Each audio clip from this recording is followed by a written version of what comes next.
Hi, this is Pat Summerall for True Value. Mr. Frank Perdue. Everybody's chickens are approved by the government, but only my chickens are approved by me. And my quality standards are higher than the government's. You can find a government grade A tag on a chicken that's loaded with imperfections, but you won't find a Perdue grade A tag on any chicken that's less than perfect. In fact, my graders reject more than 25% of the chickens government graders accept as grade A. That's because the government is out to make sure the chicken you eat is acceptable. I'm out to make sure the chicken you eat is the best chicken you can eat. And that's why it's worth paying a little more for a chicken with a Perdue tag. Besides, if you're not completely satisfied with my chicken, you can always write me, the president of Perdue, and I'll give you your money back. If you buy some government-approved chicken and you're not completely satisfied, who do you write? The president of the United States? What does he know about chicken? When it comes to chicken, Frank Perdue is even tougher than you are. He has to be because every one of his chickens comes with a money-back guarantee. Takes a tough man to make a tender chicken. Perdue. All Domino supermarkets have fresh Perdue chicken leg quarters on sale. Why not stop in and buy some? Wake up, New York, New Jersey, and Westchester and Long Island, to terrific savings on America's #1 selling mattress, the Sealy Posturepedic. Dial-A Mattress has slashed their prices on an incredible selection of Sealy bedding, and you can save up to 60% off department store regular prices. Dial-A Mattress has one of the largest selections of Sealy mattresses and box springs in New York and New Jersey, and they specialize in service. That's right, service. Just call them anytime, Monday through Saturday, 7:30 a.m. to 9 p.m. Place your order, and within 2 hours, you'll have a Sealy delivered to your home. Pay the driver after you've approved the mattress, and if for any reason you're not satisfied, the driver will take the mattress back. And for a limited time, when you buy any Sealy Posturepedic set, just mention WNBC, and you'll get a luxurious set of cannon sheets and pillowcases. A $60 value. Make that very limited. Absolutely free. Your new Sealy bedding is just a phone call away. So for superior service and extraordinary savings on Super Sealy bedding from the 212-201 or 516, or just dial mattress, M-A-T-T-R-E-S. Leave off the last S for savings. Paul Bunyan? You want to step to your left a couple feet? Thanks. I guess all this street shopping really works up an appetite, huh? The Chucks have been rolling, bringing the new fall fashions for men to Bond's 15 great stores. To host the very last show on WNBC. In our 66-year history, we are going to try to encapsulate some of the great personalities who have been part of the radio station over these last many years. It's impossible to do that in 4 hours.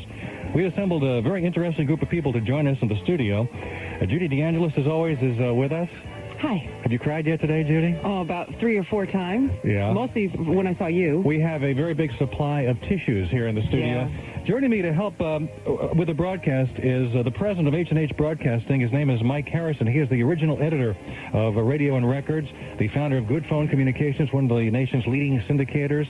He is, in fact, the man who coined the term AORR, album-oriented rock, one of the pioneers of progressive rock, and now doing a what I would call a progressive talk format on AM radio. And Mike, it's delightful to have you here with us. Thank you, Alan. I'm honored to be here. I want to go right to our telephones and talk to one of the former WNBC personalities. And this is a man who was the first voice I ever heard on WNBC. And I'm thrilled he could be with us today. And you know him from television game shows. His name is Bill Cullen. Hi, Bill. Hello, Alan. How are you? Bill, I got to tell you, when I was a kid growing up on Long Island, we had you on every morning. And at that time, it was WRCA. Is that right? That's right. That's exactly what I was about to check with you. Exactly right. Well, you're checking with me. I got to have my facts right today, right? Sure. It goes so back. It's back so far now that I think about it, Alan. That it was over almost 30 years ago that I left the local station. Now, it was WRCA, but I think we changed to WNBC during my time. Or do you know when it became WNBC? I think somebody in the 50s, Bill. Somebody here probably has the exact date, but it did happen in the 50s. It was WRCA for just a few years. That's right, and before that it was WEAF. That's right. I go way back, Alan. And you worked here at 30 Rockefeller Plaza. Exactly. Probably using some of the same equipment we're using here this afternoon. Well, yes, because I'm using the same stuff that Norman Brokenshire used. That was like in 1920. Uh-huh. Are you at Radio Central on the 5th floor? No, we used to be on 5. We're on 2 now. Oh, well, you lost 3 floors. It makes it easier to jump out the window this way. There's more reason to. I'm appalled at the fact that the station's being discontinued or sold or whatever General Electric has done with it. Well, they've sold the entire radio radio division, and we should explain to I our... understand. Isn't that a shame? We should explain to our listeners that it's a high corporate decision in a room where the air is so thin you get nosebleeds. Yeah. You know, I just heard Mort Saul talking. He said he has the solution to everything. He said the gang problem, for instance, you sell the gangs to General Electric, and they slowly liquidate them. Very well said, Bill. I'm glad you said it. I'm glad. I figured I'd say some things for it. You can say all the stuff we're thinking. You know, I had a lot of fun at that place from 1955 to about 61, I guess. God, that goes way back, doesn't it? Yes, and of course, this was just the beginning of, maybe not the beginning, but certainly an important part of a great career for you because you went on to become a television star and do all kinds of stuff that we've seen you do on the tube. Yeah, we had, do you know who one of the producers were? We didn't have a producer in those days per se, but one of the producers was Alan Landsberg, a name you probably know from television. Sure. And we had, let me see, do you know the president of ABC is Tony Thermopoulos? Do you know that name? Sure, from ABC Television. Exactly. Tony Thermopoulos came there for about 3 months as a summer trainee. Would you believe that? So he probably got you coffee, right, Bill? He didn't. Well, that's true. That's true. And I figure if I called him now, he'd answer my calls, but I don't want to take a chance. What are your present activities? At the moment, all I'm doing is some syndicated radio for Johnson & Johnson. And I don't want to do anything else, to be perfectly honest with you, Alan. I think I've made my pile, as they say, and I don't enjoy television as much as I used to. Why is that? It's not as much fun. Game shows have become, it seems that you get so many... Well, I have to talk carefully because I might want to go back to work sometime. Well, gee, I could do for you what you did for me if I knew what you really wanted to say. There's a lot of greed today, it seems. A lot of business administration aspirants coming along, and it's no more. We used to play it for fun and to get on the air and have their friends see them, and you give them $1,000 and you made their year, you know.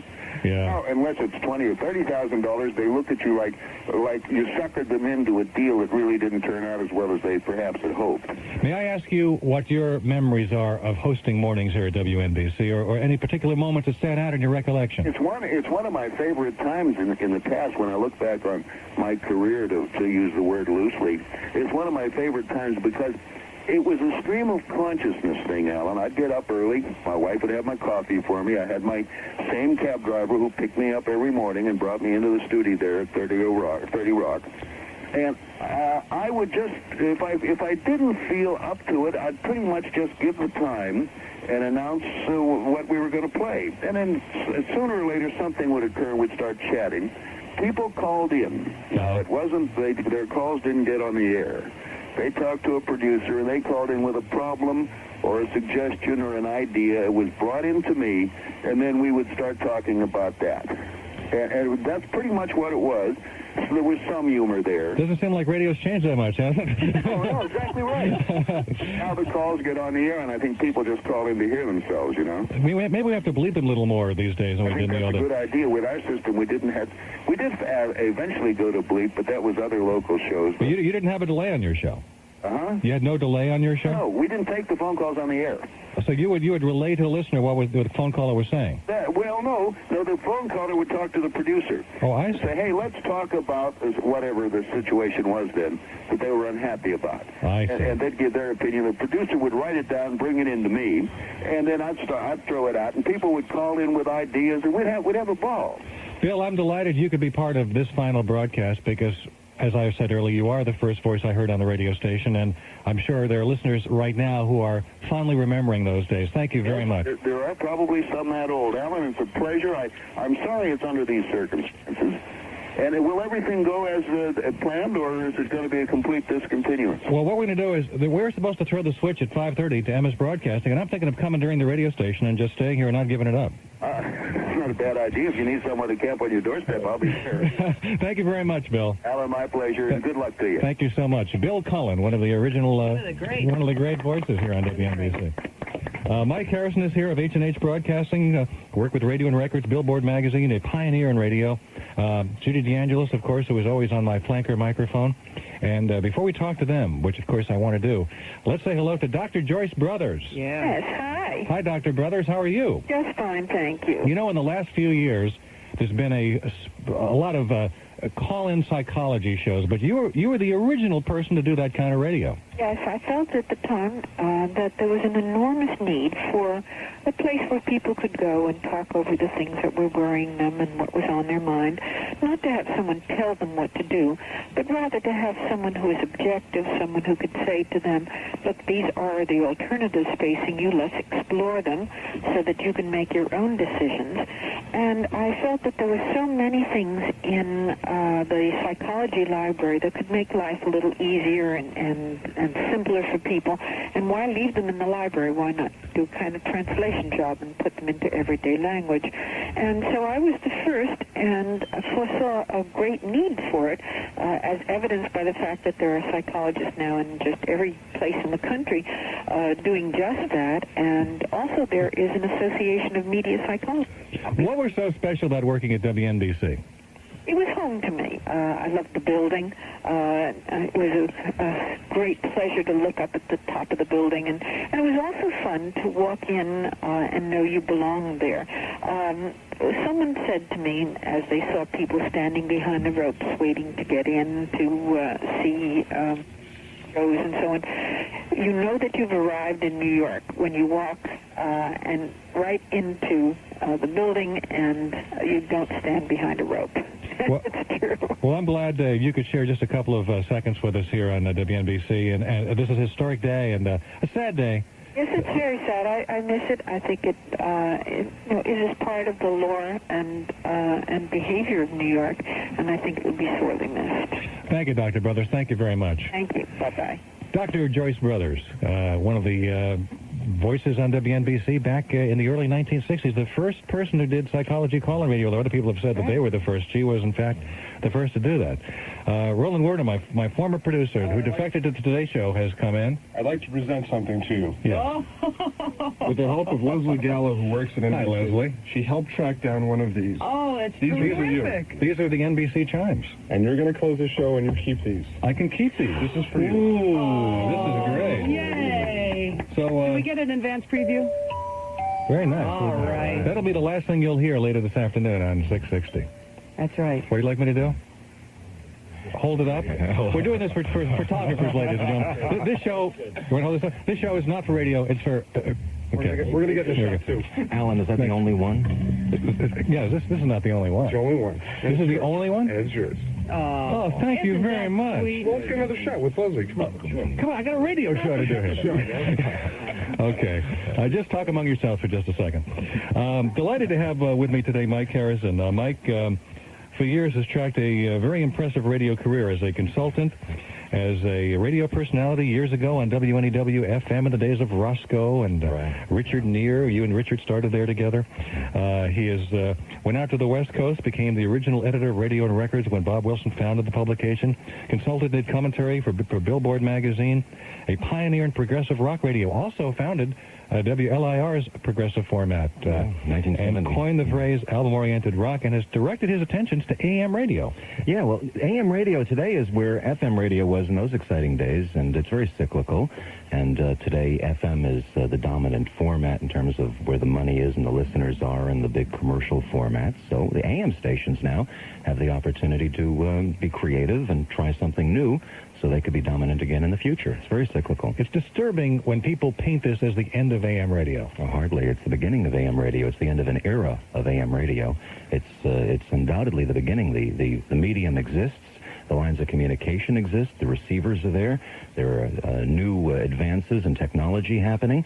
And most important, again, because all of the conservatism is now on FM, where there's a lot to lose, there's nothing but opportunity and progressivism and creative efforts and experimentation happening on AM, and this is where the new stuff is going to happen. What do you think is going to happen to make AM radio as big as it once was?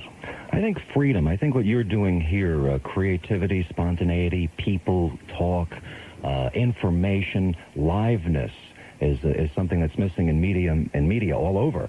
It's certainly missing on FM. It's missing on television.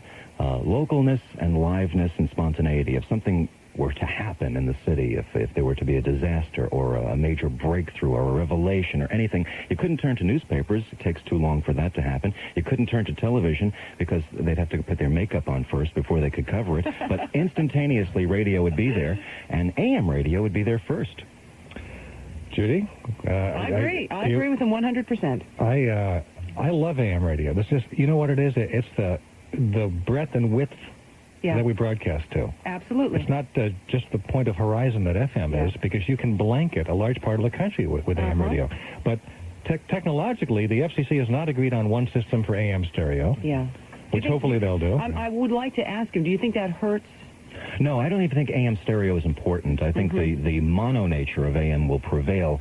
I think there will be AM stereo because the commercials will sound better and you'll hear people talking in the left and right channel. But like newspapers don't have to be in color to still be good journalism. Sure, I think that true. talk will always be a powerful commodity, even more powerful in the future when people need information and need different kinds of information. Yeah. And the mono aspect, or even the lesser quality of sound of AM radio, I think will lend itself as a perfect medium for talk, which doesn't need stereo or high But you know, fidelity. eventually there's going to be AM stereo. There'll be one system, whether it's Motorola or Con, and there will be a industry standard. So that's going to happen, and there's going to be good quality AM radio. It certainly won't hurt.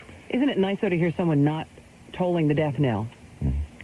Well, you know, death is greatly exaggerated, to quote That's right. Mark Twain. We have such a phenomenal show today, and I know it's going to be a very emotional time for lots of people. The entire Western Hemisphere has been here at NBC Not to mention today. listening.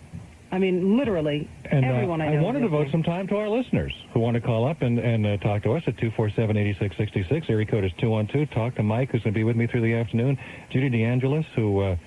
Well, you couldn't get rid of me now if you tried, Alan, so don't even try. I'm here. I don't know. I think maybe you should spend today in the newsroom. I think we're going to be too busy in the studio. No, Alan, I'm sorry.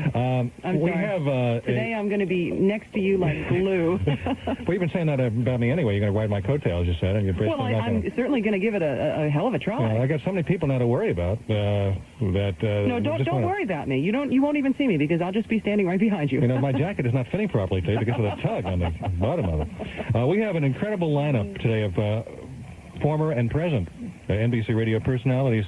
Gene Rayburn will be talking to us. Did you know that he worked here? You did know. No, you can't not. It's radio. Ed McMahon, Lee Leonard, Cousin Brucey will be here. We'll talk to Big Wilson. Joe McCoy is now program director of WCBS-FM. Sandy Taylor was for 21 years sidekick to Long John Nebel, who for many years presided over the all-night hours on this radio station. Bob Pittman, who was under his tutelage, this became WN.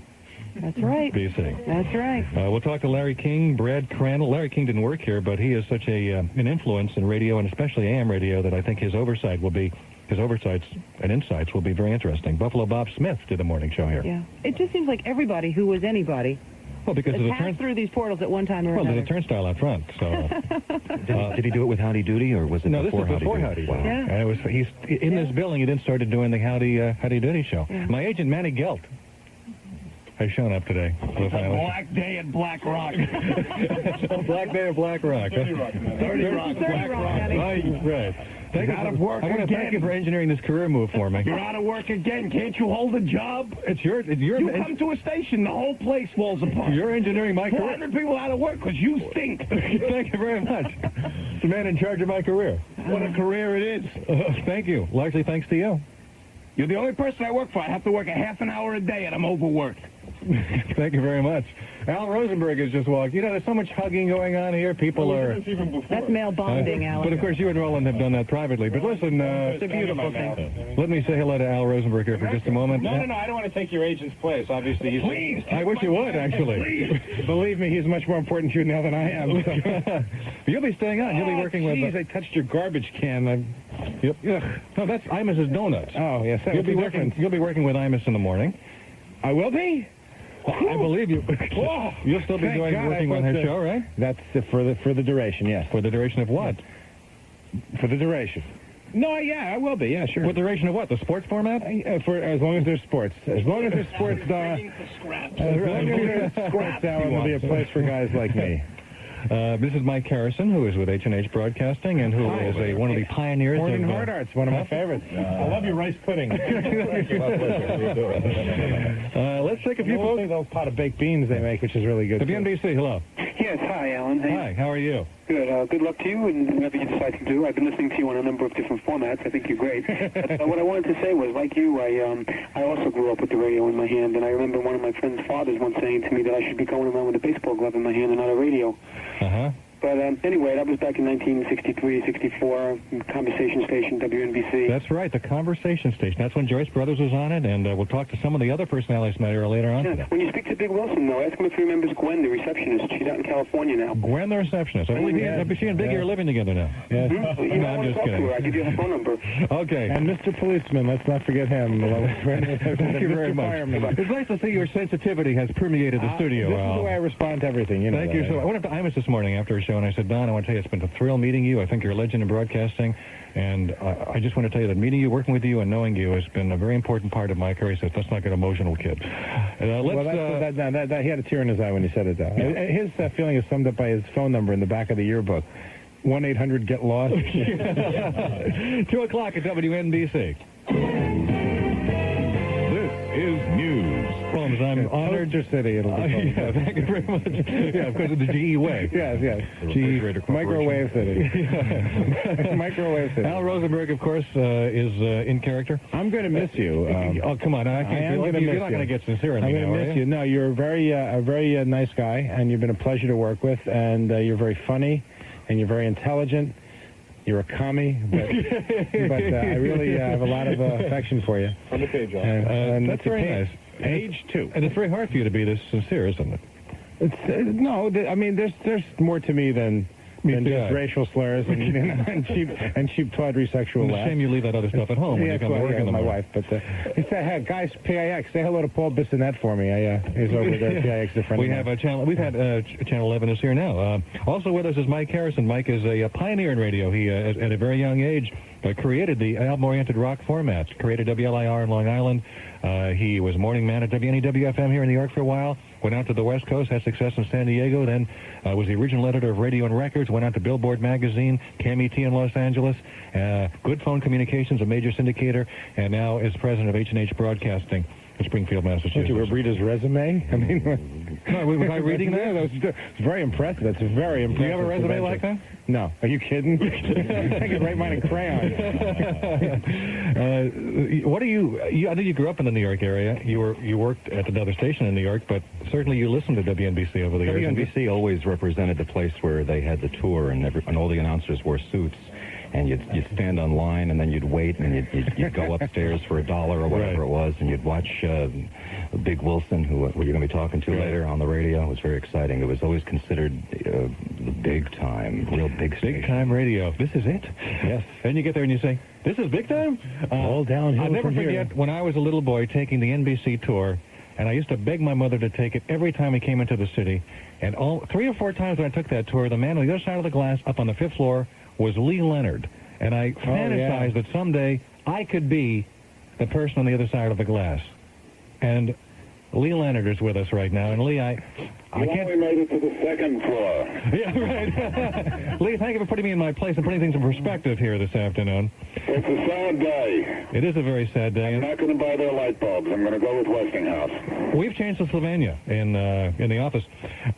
Now, you were part of the Conversation Station back when this did what was then state-of-the-art talk in New York City. I have a feeling that WNBC then was probably the first real conversation station. There had been a lot of talk on the radio, but I think we were the first ones then to really, for 24 hours, open up the phones, talk to people, have guests in the studio constantly, and really do it. And at that time, I thought it worked, and we did pretty well with it, and it was a great gang of guys that had been assembled, and 2 women, all told, but mostly guys. Times have changed. Well, we talked to Joyce Brothers earlier, who was one of the women involved with the format. What are some of the things that you did on the air that you still think fondly about? Oh, gee, I remember I had a thing going about the fact that there was a woman called me one day, and I used to ask people where they were from if they didn't sound New Yorkie, and she said North Dakota, and I hung up on her. and I thought to myself aloud, why does she lie to me? There is no such place. Well, naturally, she called back, quite chagrined. And I did this whole routine about there was no North Dakota, which lasted for quite some time. And the Tonight Show was still being done in New York then, and the producer of it heard my carrying on. And I did the Tonight Show as a guest and did my whole routine about no North Dakota. And we got barrels full of mail from North Dakota. Everybody offering a proof that they did exist, or wrote sign a telephone book cover, something like that. Now that you mention it, I remember that. Yeah. And the Phantom Fifth Avenue bus was another thing that was a lot of fun. Tell us about that. That left every Saturday night at midnight from in front of the Plaza Hotel, only in our imaginations. and the guest list to entertain on the upper deck of the bus would be Laurel and Hardy, or it had to be somebody dead that we all loved. Do you think radio has changed significantly since those days in the mid-'60s? Yes, a lot. In many cases, for the worse, unfortunately. I think a lot of I'm not a fan of what is now known, I guess, as attack radio. I think a lot of people are confusing decibels with IQ. Yeah, well, you were a very gentle, kind, and intelligent talk show host. You don't find too many of them on the air these days. Still some around. Well, I'm talking to one. Well, that's very kind of you. Thank you. And I can't tell how much that means to me on this very special day. And you must be, I don't know, I wonder if somebody who worked here as long ago as you did is teary-eyed about the departure of this radio empire. I am, for more reasons than that I worked there. I grew up listening to WEAF. Really? My early ambition in life, I didn't want to be Jack Benny. I wanted to be Don Wilson. I didn't want to be Burns and Allen. I wanted to be Harry Von Zell. I wanted to be a radio announcer, because those guys always wore tuxedos and had those great voices and laughs. And it seemed to me to be kind of a gentleman's line of work. I never saw a radio announcer perspire. And that was my ambition, to be on the radio. And then after struggling for 8 or 10 years out in the boondocks, to walk into that lobby with all those great Art Deco murals in the elevators and be at NBC. Wow. Yeah, there's something about Astoria that doesn't measure up to that, huh? Not quite the same thing. Lee, thank you very much for sharing a few moments with us. And again, and I talked to you earlier, you were a major influence to me, and I'm so glad to have talked to you on the air this afternoon. Well, I really appreciate that, and I hope you great good fortune in wherever it is that you wind up. I'm sure it'll be someplace and soon. And as the afternoon goes by, if I can take just one more moment, say hello to Big Wilson if you get him on the phone. We will, yes. To Bill Mazer, who is, I am really Bill Mazer's son. I have the fleur-de-lis toupee on my buttocks, and I can prove it. The fleur-de-lis toupee. And Brad Crandall, and we can all say hello to the late John Neville and the late Nitty Dunzel. Well, Sandy Keller, a wonderful group of people, and it was, I guess, one of the highlights of over 35 years in broadcasting for me working there. Well, Lee, thank you for all your comments today, and thank you very much for all you've contributed to this great radio station. Thank you. Thank you. Lee Leonard. Lee Leonard, ladies and gentlemen. Thank you very much. One of the great voices on WNBC. Al, thank you very much for stopping by and say hello. Actually, I got to go try to grab Carol Petrovich before the day is over. This is your last chance, right? It's my last chance to get my hands on that. She's wearing leather pants today, and it's about all I can handle. If we don't know Al Rosenberg, he's a feeler. He's a toucher. You go for a cheap hug anytime you can. If you will. A hugger, yeah. But you don't take a fee on that, do you, Al? No. Then how do you explain these things? Oh, my God, you got those? Al, I've really enjoyed working with you. Well, I have, too. By the way, should we tell them? Should we tell them? No. No? Don't make the announcement today. Who you are? Who you've been? What? Some of the Sam's reports? No. We may do it again sometime. Oh, okay. All right. Thank you. Thank you very much. You're aces. Al Rosenberg. Thank you. No, you're too kind. Please, you're too kind. Thank you. Oh, you're right. Al Rosenberg. Voted the funniest man in the WNBC yearbook. Yeah, I hope Imus doesn't see that. Oh, no. What would Imus be without you, Al? There you go.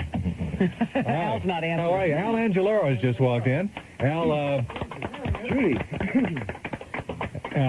You've met Mr. Angelos. This is Mike Harrison, who is a radio commentator, analyst, owner, broadcaster. My pleasure. You have hosted a show on Sunday nights here for quite a long time. Well, the talk show was 6 years, and then prior to that, they let me mess around with the consumer thing for 2. So it's been, I've never lasted this long in anything. And you also do some work at the AI. Yeah, and I've been lucky enough. I've been covering over at MCA. If Let's mention every other radio station in the market, shall we? Yeah. I just have to. I had to be here just to be part of this, festive occasion. It's not festive, but it's historic, that's for sure. And it's good to know other liberals on the media, you know what I'm saying? You make me look like a fascist. Yeah. Well, I just wanted to just say that it's been 6 solid good years here. I mean, I won't say I haven't had problems with management. That's perfectly legitimate. But I also want to state for the record that if ever I have ever seen anyone has ever tried to censor me, it's never been here, that's for sure. People get this peculiar idea that if you're working in this kind of media where money prevails, there'd be that kind of a mentality. It works other ways, but no one has ever told me not to do something. And I want to applaud this place as it goes off the air for that.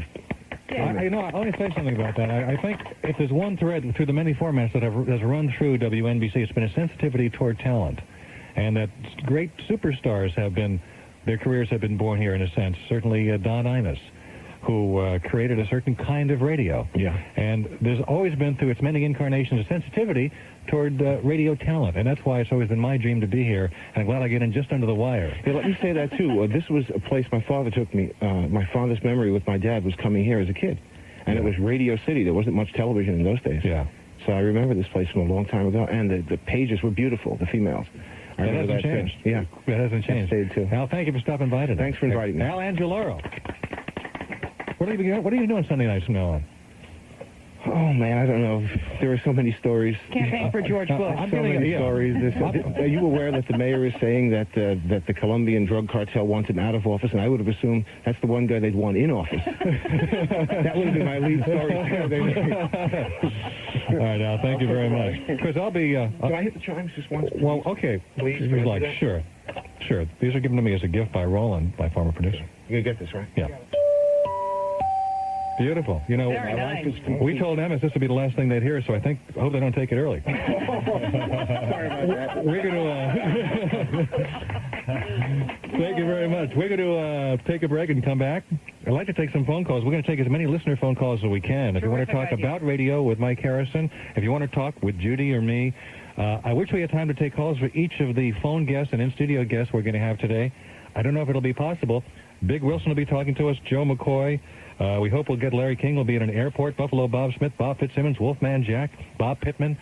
And that's the tip of the iceberg. 218 at WNBC. Bill Whizzer. Listen for you, look for you everywhere. And this is Sean, and I consider that you're mine. What was that? He considers you to be his. And you know what, Am I your slave, Sean? I'm not a slave. No, I thought I was yours. I'm sorry. No, I was going to fight Elmo for Do you. I have to come to your house and do some chores? No. Judy. Yeah. Do you remember who I am? Do I remember who you are? Yeah, from the Elmo fiasco. I'm sorry, I don't, Sean. Should I? Oh, boy, I don't know. I'm upset. I was so flattered because you said you liked me. Okay, is this the other gay guy who was after me? Yeah. Oh, This is the gay guy who wanted me. Yeah, but you know what I'm thinking?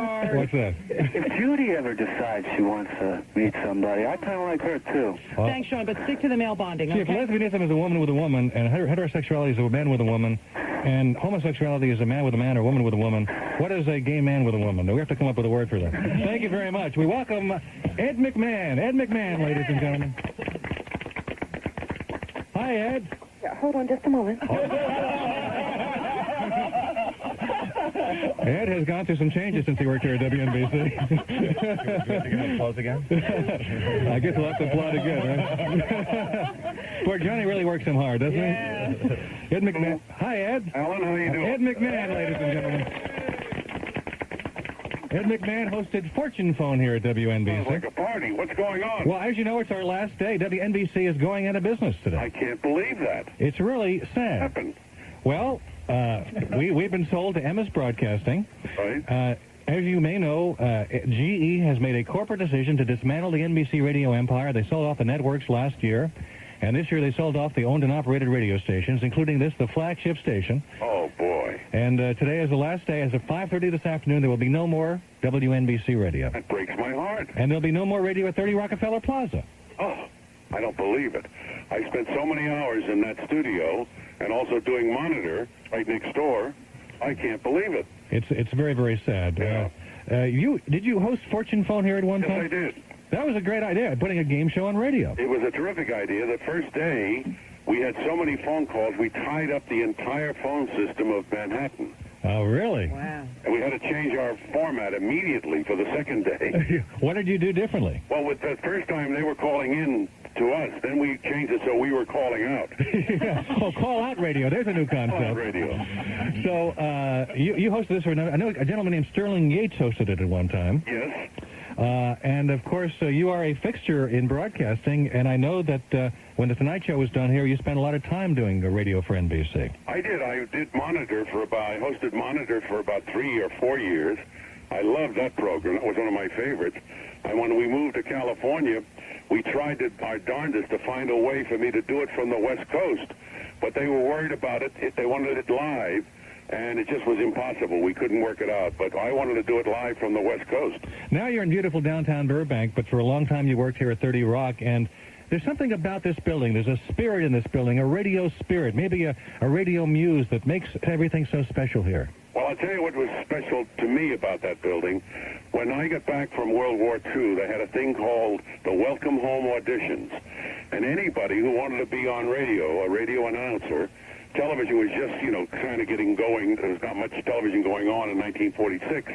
But in 1946, I got off on that mezzanine floor where they had all that, that kind of 30s decor on the ceilings and on the walls. And I walked into a studio, and I took this audition. My knees were banging together so hard, you could hear it. It was going over the microphone. And I passed the audition. I got a B+.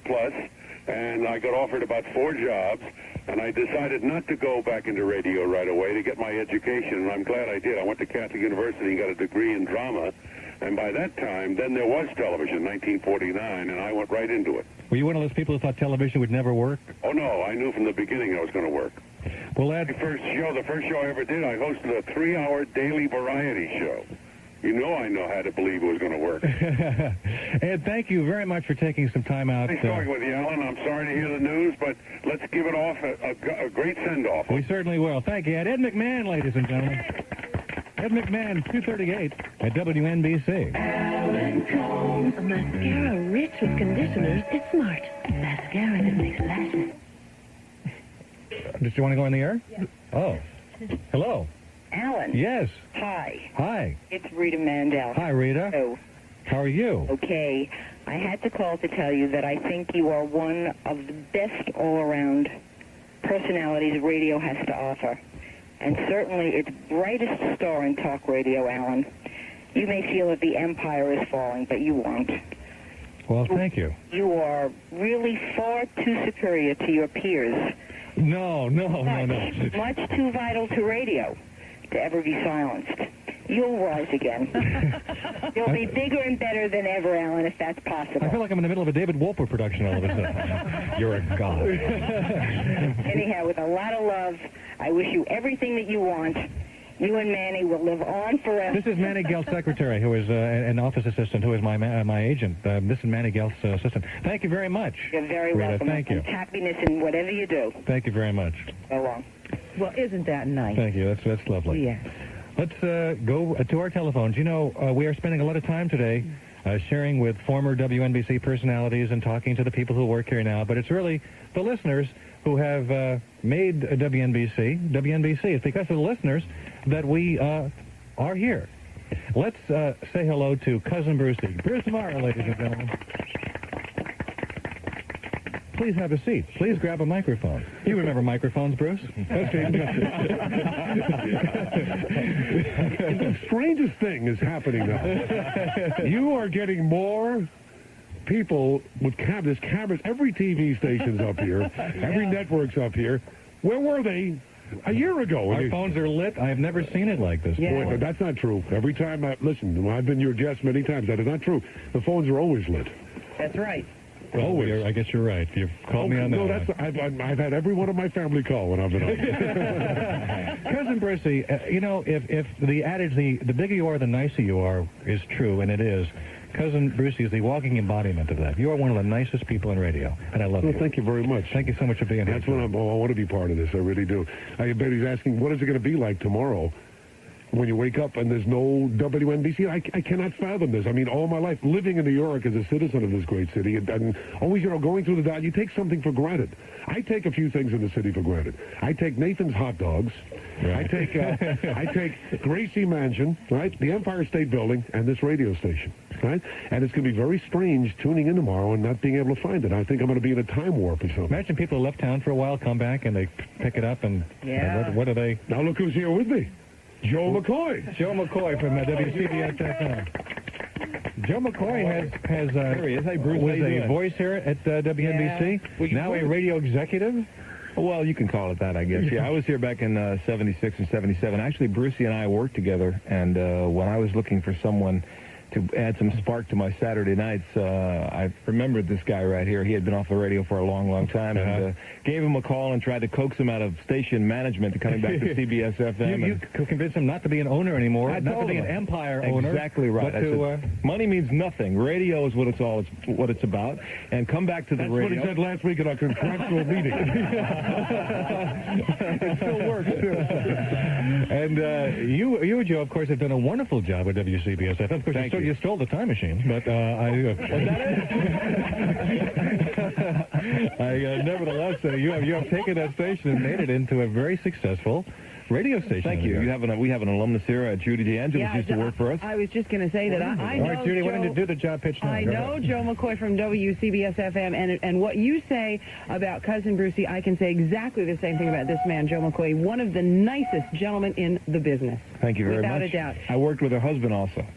That's right. How's Years that? ago. Just fine. He'll be here a little later this afternoon. Joe, what are your special remembrances of WNBC? Well, my time here really wasn't all that long. It was, I guess, the latter part of 76 and a good part of 1977. Other than being fired, no, I do remember. I remember this as being one of the places that I really enjoyed working at. The people here were really great. It was a lot of fun. This gentleman on the other side of the board was here then. Bruce Leonard. Yeah, Brucey was here. Yeah. And the other Brucey. We worked together too. Sure. We had a good time here. We really did. We had a good bunch of people, and I was really shaken up. I think the first time I came here and I saw the tours, and I had to do my first show. It was a midday show following Imus, and that was enough to shake you up a little bit anyway. But my first live commercial was a black flag commercial, which read something like the Encyclopedia of Ants. And I said to myself, how the hell am I going to read this commercial? And I've got about 30 people staring through that window. And every morning at about 10:10 so, I had to read a black flag commercial. And I think I remember that more than anything else. Were you allowed to say 10:10 on 660? We weren't allowed to say 707, were we? Was it ever 77 degrees here? I don't think so. Yeah, I think in most of New York it wasn't 77 degrees. I think that was kind of the no-no because Brucey and the cohorts were number one back then. Yeah. We just talked to Big Wilson, and we talked about him being fired. And fired is not a bad word in this business. No, it's not. And you just said you were fired, and Cousin Brucey was fired. And the list of people fired from this radio station is a who's who of broadcasting. Mm-hmm. Well, I think that's what's going to go down probably in the annals of NBC is how many people were fired from here. As a matter of fact, when we were leaving, Imus had a jingle that said, "You're fired." And I think he just played every jingle of every air personality that was on the station. He was fired, too. Well, that's true, yeah. You know what we have? We have the Brucey piece that somebody very special did for you. Yeah. Morrison Cruz, who's been here since 1776. Morrison Cruz. Are you aware Morrison Cruz used to cook for me every night? He had a hot stove in the back. This is a great story. I wish you would do that for me, Joe. If he was a nice guy, he would do this for me. Morrison Cruz used to make me Salisbury steak. I love Salisbury steak, and I couldn't get it anywhere except Horn and Hardin. It was closed. Morrison used to go out and get the meat and cook for me. Aww. And now he's with the Today Show. Yes, right? he is, with Willard Scott. And Morrison Cruz was out at the airport. I don't remember whether it was JFK or LaGuardia, and he got this sound clip. Norman Knight and Cousin Brucey, we miss you right out here at the airport. Your friends are here. Why aren't you out here? Wish you were here. It's nice and fresh. Good little breeze. A lot of friends. Morrison Cruz is here, right? Yeah, I'll say Morrison. I want to tell you, he's my friend.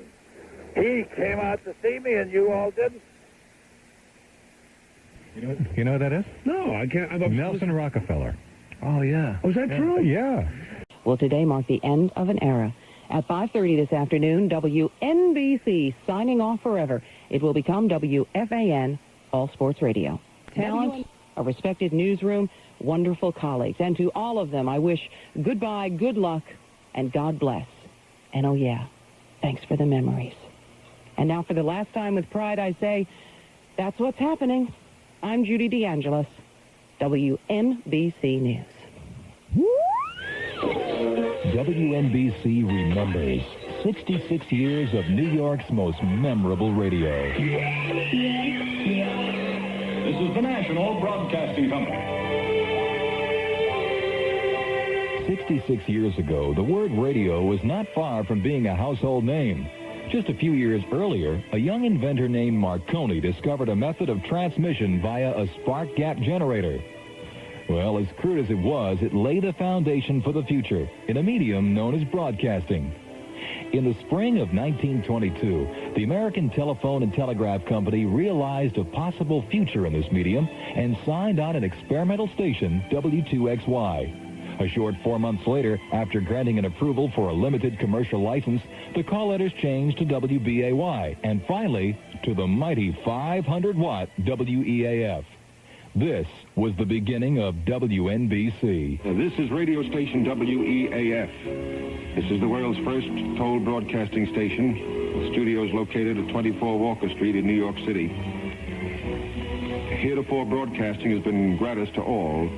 Now, due to the great demand by those who wish to use the airways for goodwill purpose, and with only one wavelength available, 360 meters, we are offering toll broadcasting service. You're now about to hear some Victor phonograph records. And with that, the pioneers of broadcasting set the foundation for the future. WNBC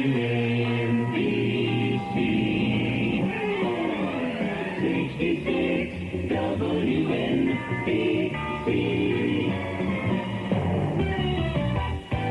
You know, the people who have worked at WNBC is a who's who of broadcasting, and that who's who is, to some extent, with us right now. Cousin Brucey is here, Bruce Morrow, responsible for both evenings and then middays here at WNBC. Ted Brown worked afternoon drive here at WNBC, and I'm honored to hold down, or have held down until today, the slot that Ted Brown once held down at this radio station. Doing a good job, too. Thank you, even though you said today's my best show ever. But, you know... No. But I'll take that, because you can't do better than people like you and Brucey. Mike Harrison is here, who is a radio analyst and consultant, and giving us kind of an overview. Judy DeAngelis, of course, is joining us. Bruce Leonard, we finally, you used to have engineers back. We don't. I do my own control board now, but they gave me Bruce Leonard here today, finally. It took till the last day to get this gift from management. We have on the phone Mark Bench, who is general manager of WNSR. Hi, Mark. Is Mark here? Oh, I have to do this. Wait a second. Hi, Mark. Yes. How are you? Mark Bench is general manager of WNSR. I've come up with a new format, Soft Talk. I love it. Yeah. How are you doing, Mark? It's nice of you to call today. Well, thank you. We've been, all of us have been over here listening to the radio, and guess which station? Yours today. And we've really enjoyed the recap special. Yeah, well, certainly Dale Parsons did and Jim Collins and Dan Taylor did a wonderful job putting together the stuff that comes out of the news, those vignettes. Yeah. And your station's doing great. Oh, we're having fun. We're having fun. So when are you going out of business? We did that once, you'll recall. Our call letters showed up in Florida once, and I don't know where they are now, our old ones. Mark, if you're doing so well, how come we're going to miss your legendary call letters and a great music competitor. All right. So well, it's nice of you to call, and of course, Mark's station to WNSR, deceased or older, is the demographics, but thanks a lot. So that's one station I will not be resurfacing on, ladies and gentlemen. Listen, we're going to miss you a whole lot, and it's been great listening to the special. Thank you very much. All right. Thank you. Mark Bench with WNSR Radio here in New York. And it's nice, radio is really a community. And Ted Brown from WNEW and Joe McCoy and Bruce from WCBS FM. It used to be in the old days, you couldn't mention the call letters of another radio station, right? No. Mm-hmm. But now, it's a family. It is, especially in this city. We talk about Ted. Ted will talk about us. We mention Alan all the time. We mention all the other call letters. I wish one thing, though. The way you're handling this today, I mean, we're having this sort of a bittersweet situation here. And what you're doing here, the way you're making me feel as if we're never going to hear from you again, and that's not true. I'm not doing that. There's no way, because I know, look, we have Mark listening out there. There's every GM within hundreds of miles of this radio station listens to it. Every program director, they're listening right now, and the wheels are starting to turn. And there's no way that Alan Colmes will be off the air in this area. That's right. We want you here. You are part of New York City, and you belong here. Well, thank you very much. Let me give the number out then. What you've got to do, if you don't happen to, lock in somewhere, just say, well, it just wasn't fun anymore. Yeah, right. The business is really changed. It wasn't fun anymore, or I'd rather spend some more time with my family. And that's why I've chosen dry goods, because I felt that... Brucey's got a station for you, don't you, Bruce? Sure. I just happen to have the contract. We have so many great radio personalities here today and joining us by phone, and I think we have not spent enough time talking to the listeners, the people who are part of WNBC, the most important part, the people who supported the station by writing things in Arbitron books. Let's see who's on it. Let's just take some random phone calls. WNBC, hello. Yeah. Hi. I want to talk to Alan Colmes. You're on the air. Go ahead. Hi.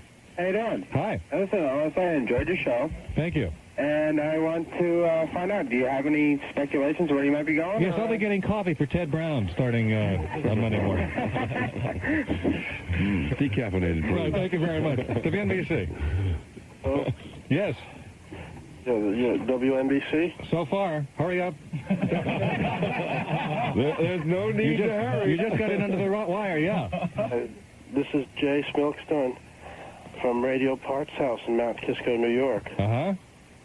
And I wanted to say that there are a lot of people in rural areas who listen to music on AM who can't get satisfactory FM. I always knew we should have done a farm report here, and... Well, Brucey, I know, and Mike Harrison have very strong feelings about AM radio. Mike is in the AM radio business. And AM radio, its demise is greatly exaggerated, isn't it? I think its demise is exciting. I think it's going to be a whole exciting new kind of radio on AM. What do you think, Brucey? Absolutely. Look, we own 4 AM radio stations and 4 FM radio stations. Our AM radios were as successful, if not more successful, than the FM. And what Mike just said is that depending on the market, AM radio has been forced into a certain category to produce aesthetic, creative broadcasting. And wherever you go in this country, FM is doing extremely well. Right? But AM radio, if you go into AM radio, you can find very interesting things there in different markets that are very exciting. And listeners like this in rural areas get the blanket coverage that AM gives and FM can. This program now, as you well know, every time we do this show, and I've been on this show many times with you, I get calls from Maine, I get calls from Canada. They hear us all over the place. It's amazing. Thank you for calling WNBC. Hello, Alan. Hi. How are you? Good, thank you. Good. Hello to all your guests. I've listened to all of them over the years on NBC. This is a sad day for me, too. I've listened to you from the first day you came to NBC every day at 3 in my office, and I'm going to go through withdrawals when I don't have you on at 3 o'clock. And I've called you many times to annoy you, and many times just to hear myself on the radio in different characters and all, and I've had a lot of fun listening to you. I know I'll hear from you again in the New York market. Thank you very much. Even people who've hated me have been very kind the last couple of days. Let's say hello on the phones to Bob Pittman. Bob Pittman, ladies and gentlemen. I'm not applauding. How are you? Hi, Bob Pittman. How are you, Bob? Good. Bob, of course, was program director here at WNBC, and we keep mentioning that now, of course, he runs Quantum Communications. He went to MTV, founded MTV, and he is now the chief honcho at the Morton Downey Jr. show. It was under your tutelage that this became WNBC, right, Bob? That's it. It's sort of funny to see it going away since that was such the kingpin station of the country for such a long period of time. How did this whole WNBC, with the emphasis on the N? Well, when I came in, we changed the format, went after WABC, and, if you say WABC and WNBC, you don't have too many letters difference. So I think it probably started with a couple of the jocks pushing the N, and everybody picked up on it. Jock, if you don't mind, Bob. Ted Brown objects to the word jock. Yeah, I never liked you, Bob, and I still don't like you. Really? I'm kidding, Bob. I'm just kidding. Bob, the day you took me to lunch to tell me that I think younger people should take my position, you never picked up the tab, Bob. You know what? Me and now I'm one of those older guys, Brucey. WNBC. It's very depressing, I have to tell you. Yeah, Bob Pittman's probably as old as you were the day he took you to lunch. So. No, he was younger. I loved when he started.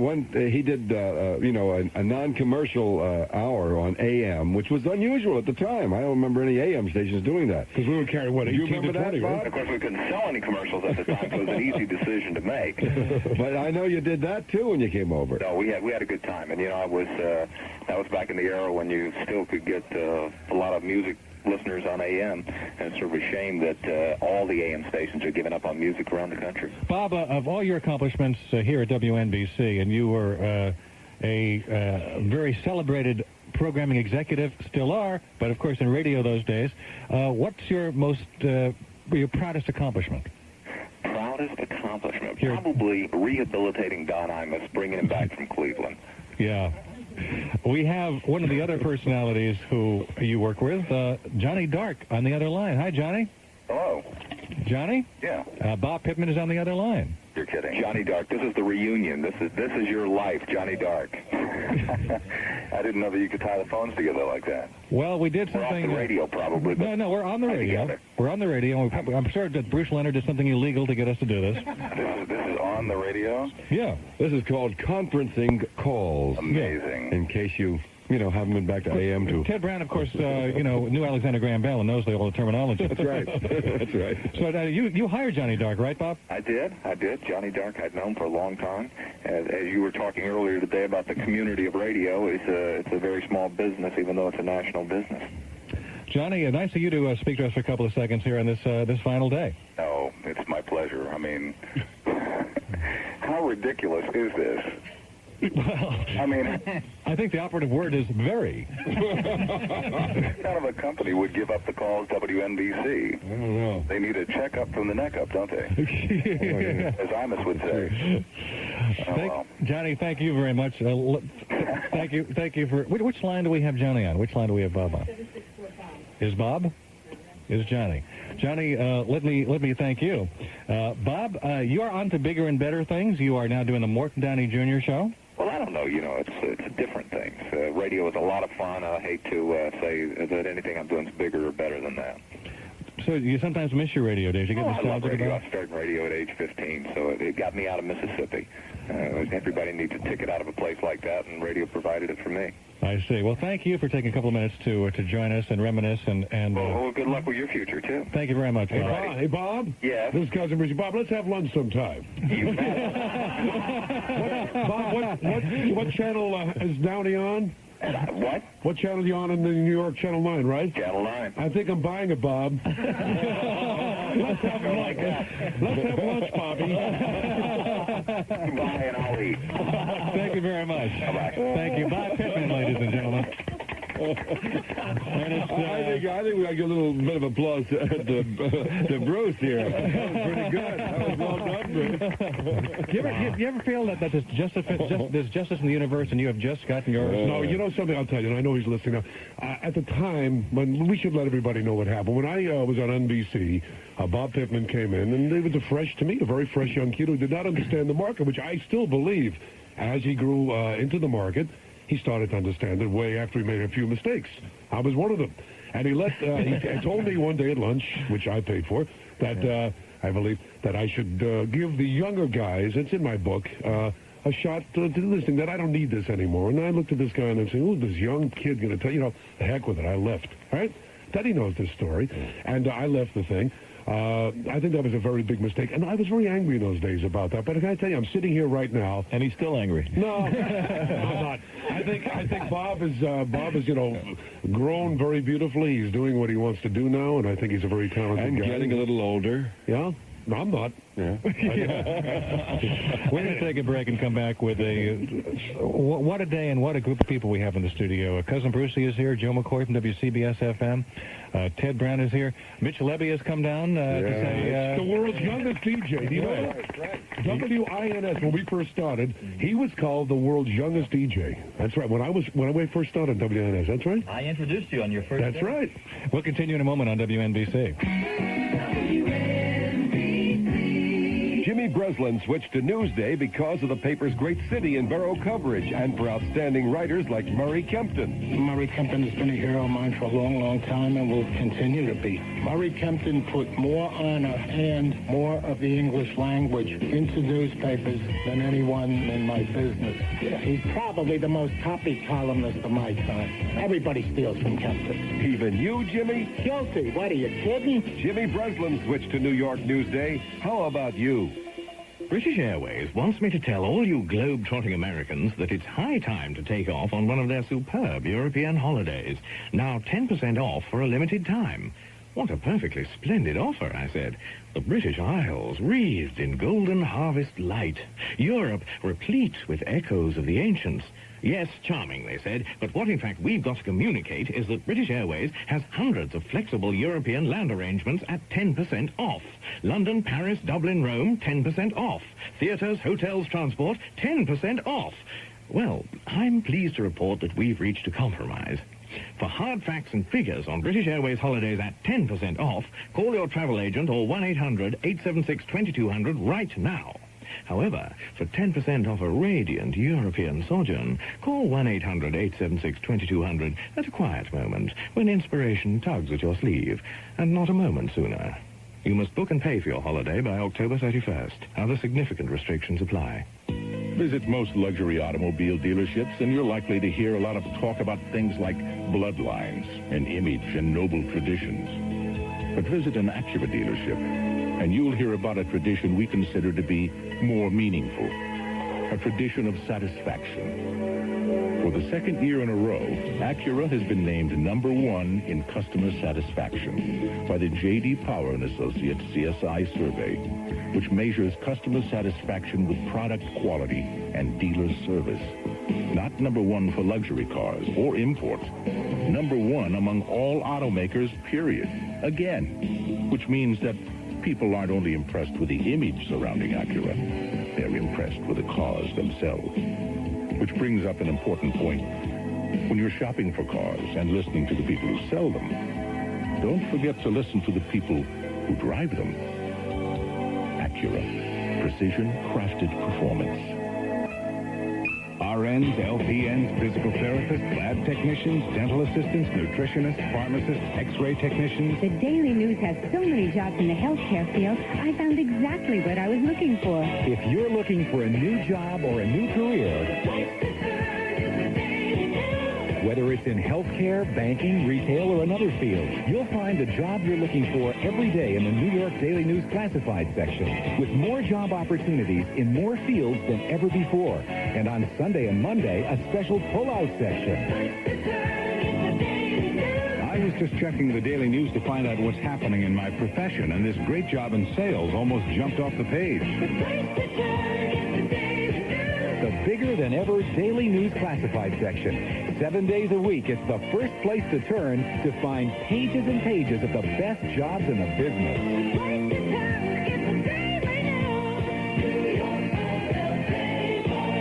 Rick Cimino, why do you invest with Charles Schwab?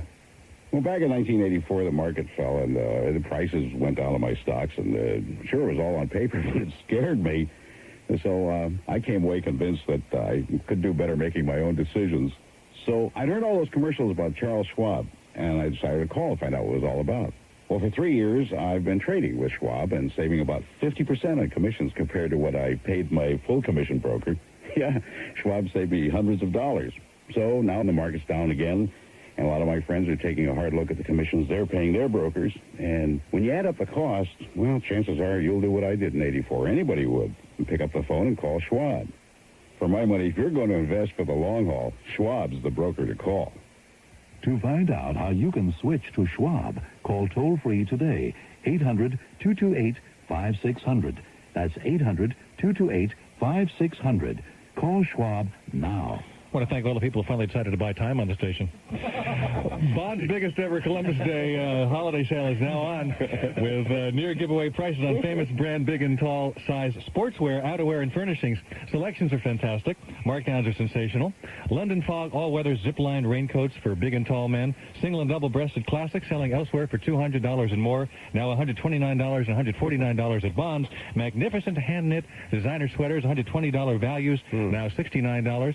100% cotton sweaters by Patini worth $60, half price at $34. Big and tall men will appreciate heavyweight wool blend plaid sport shirts made to sell for $40, on sale for $24. Guy LaRoche reversible parkas with snap-off hoods, $120 value. A sensational buy at $69. Join the thousands of big and tall men who've discovered that Bonds is more in their special size for less than most stores charge for regular sizes. Bonds Columbus Holiday Sale. Hurry in for super sportswear savings. And now, ladies and gentlemen, Mr. Frank Perdue. Everybody's chickens are approved by the government, but only my chickens are approved by me. And my quality standards are higher than the government's.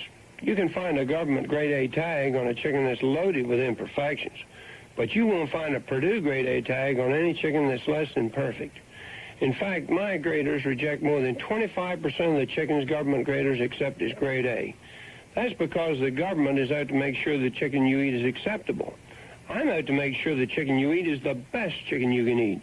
And that's why it's worth paying a little more for a chicken with a Perdue tag. Besides, if you're not completely satisfied with my chicken, you can always write me, the president of Perdue, and I'll give you your money back. If you buy some government-approved chicken and you're not completely satisfied, who do you write? The President of the United States? What does he know about chickens? When it comes to chicken, Frank Perdue is even tougher than you are. He has to be because every one of his chickens comes with his money-back guarantee. Takes a tough man to make a tender chicken. Perdue, all ShopRite supermarkets have Perdue products on sale. Why not stop in and buy some? It's 3:26 at WNBC. It's kind of a countdown show in a sense. We have just a couple hours left, about 2 hours and 4 minutes, before there is no more WNBC radio, and it's mind-boggling. Well, the weather may become inclement, and they won't be able to do it, you know? Yeah, well, you never know, just like down in Florida. Either that or maybe we can take pledges or something like that. Yeah, maybe we raise enough money now, we can buy this place. Get enough phone calls. Bruce, this could be your next acquisition. No, hey, listen, let me tell you, owning radio stations is very tough. No wonder these management people are almost shook. They're crazy people. I never understood why people who own radio stations are so nuts. They're crazies. I mean, Mike will tell you this. We're crazy. It is nicer to sit here. I go on my radio show on CBS FM with this guy, Joe McCoy. Happiest moments. Like, this is where you belong and this is where you always will be. You know, you don't want to own a radio station. I'll tell you. Get you crazy. Sullivan talks highly of you. Selling radio stations is terrific. Owning them is tough. Ted, you said earlier during the break that you want to hear the way Cousin Brucey originally sounded. You see, you folks out there, you're not hearing the real Cousin Brucey. Not the Cousin Brucey that made him famous.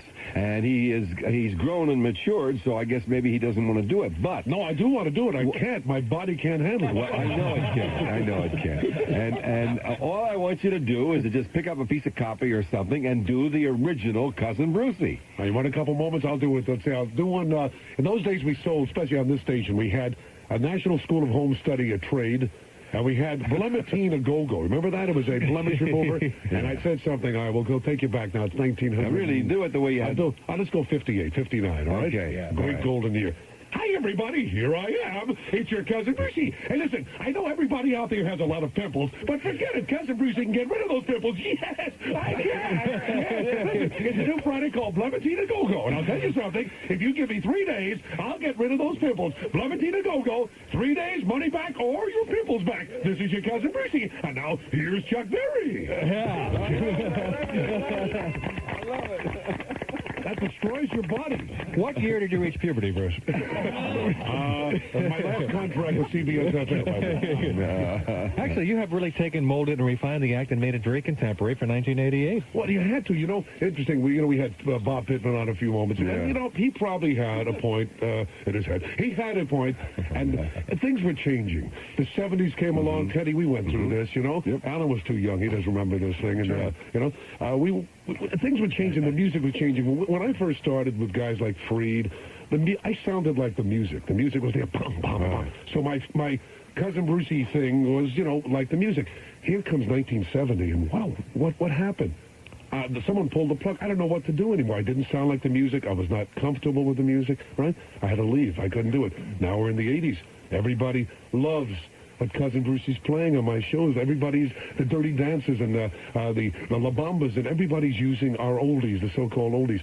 But it's now 1988, so Cousin Brucey now still sounds like the music, but I also have to sound like my audience wants to hear. Yeah. So it's a very tough thing to do. In those days, Brucey, you talked to teenagers, though, in those days. That's right. And I never heard anything like that. I mean, I grew up with Alan Freed. Let's give credit where it's due. Alan Freed and Murray, all right? I mean, I remember with Ted Brown. You're a little different today. You were a little more frenetic in those days. Yes, that's true. That's true.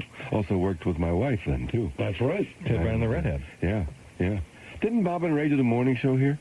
Did they at one time? Yeah. I know. Yes, they did, because I remember one morning we did our show from our home up in Harrison. Right. And one morning I got a call, and it was the engineer, and he said there was a big storm that night and our transmitter blew down. We're not going on the air.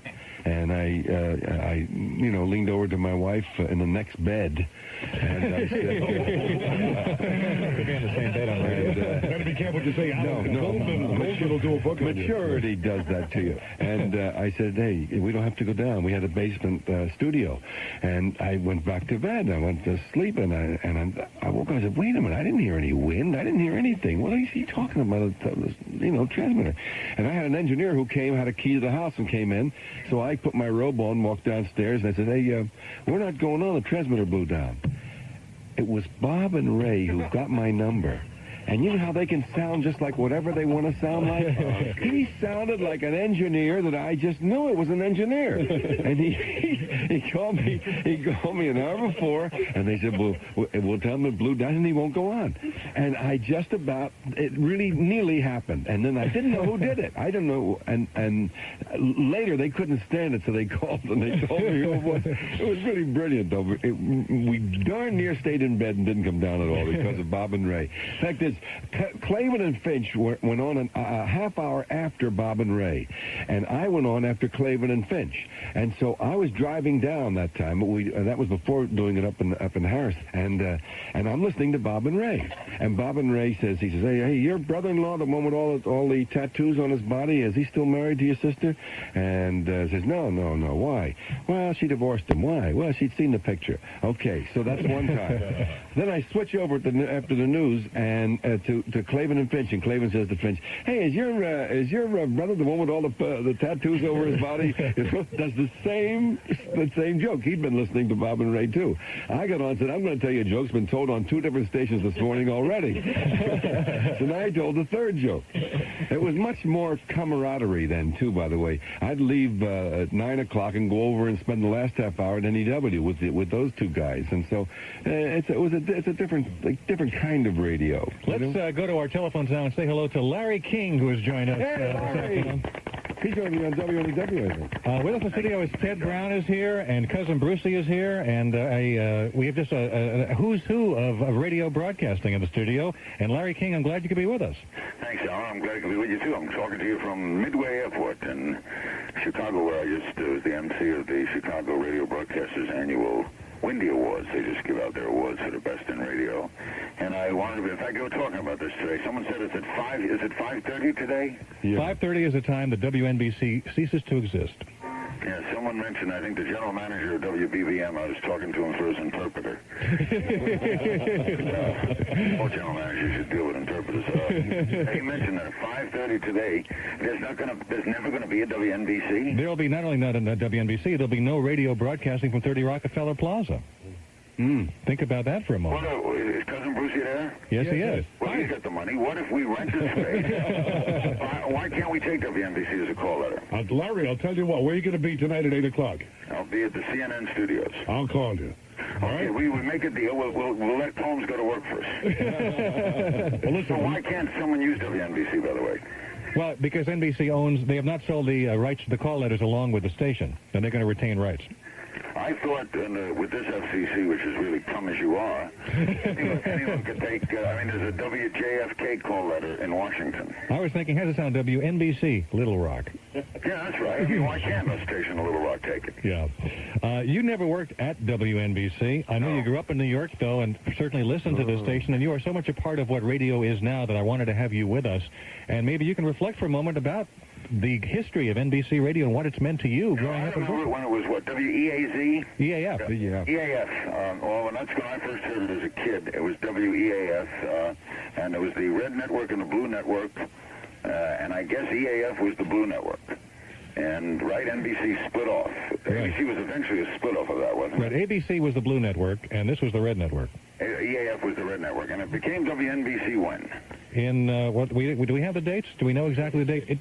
It was WNBC twice, but then it became WRCA for a few years in the 50s and came back to WNBC in about 1961. Okay, now I remember when I left to go to Miami to break into broadcasting, it was WRCA. Right. So I never lived with it as a citizen of New York. as WNBC, but I remember it as a mainstay of the early network days of radio when we would listen for the Monday night and Tuesday night in Lux Radio Theaters, and all those programs would come beaming down. Well, I always was puzzled as to what EAF meant. It was a call letter that never made sense to me. I never understood it, but it was a call letter I grew up with. And it was, it's part of my history. I think anything that goes away, especially in this case, because you got an entity going away. Sure. This is not just another radio station changing owners. This is a corporate entity that has been the bedrock of the radio business. What do you think about the people who are talking about the demise of AM radio, and is that overstated? Well, it might be. I think it depends on where you are. It's interesting, because in Chicago, one of the hot stations is a station I'm on here, is called The Loop.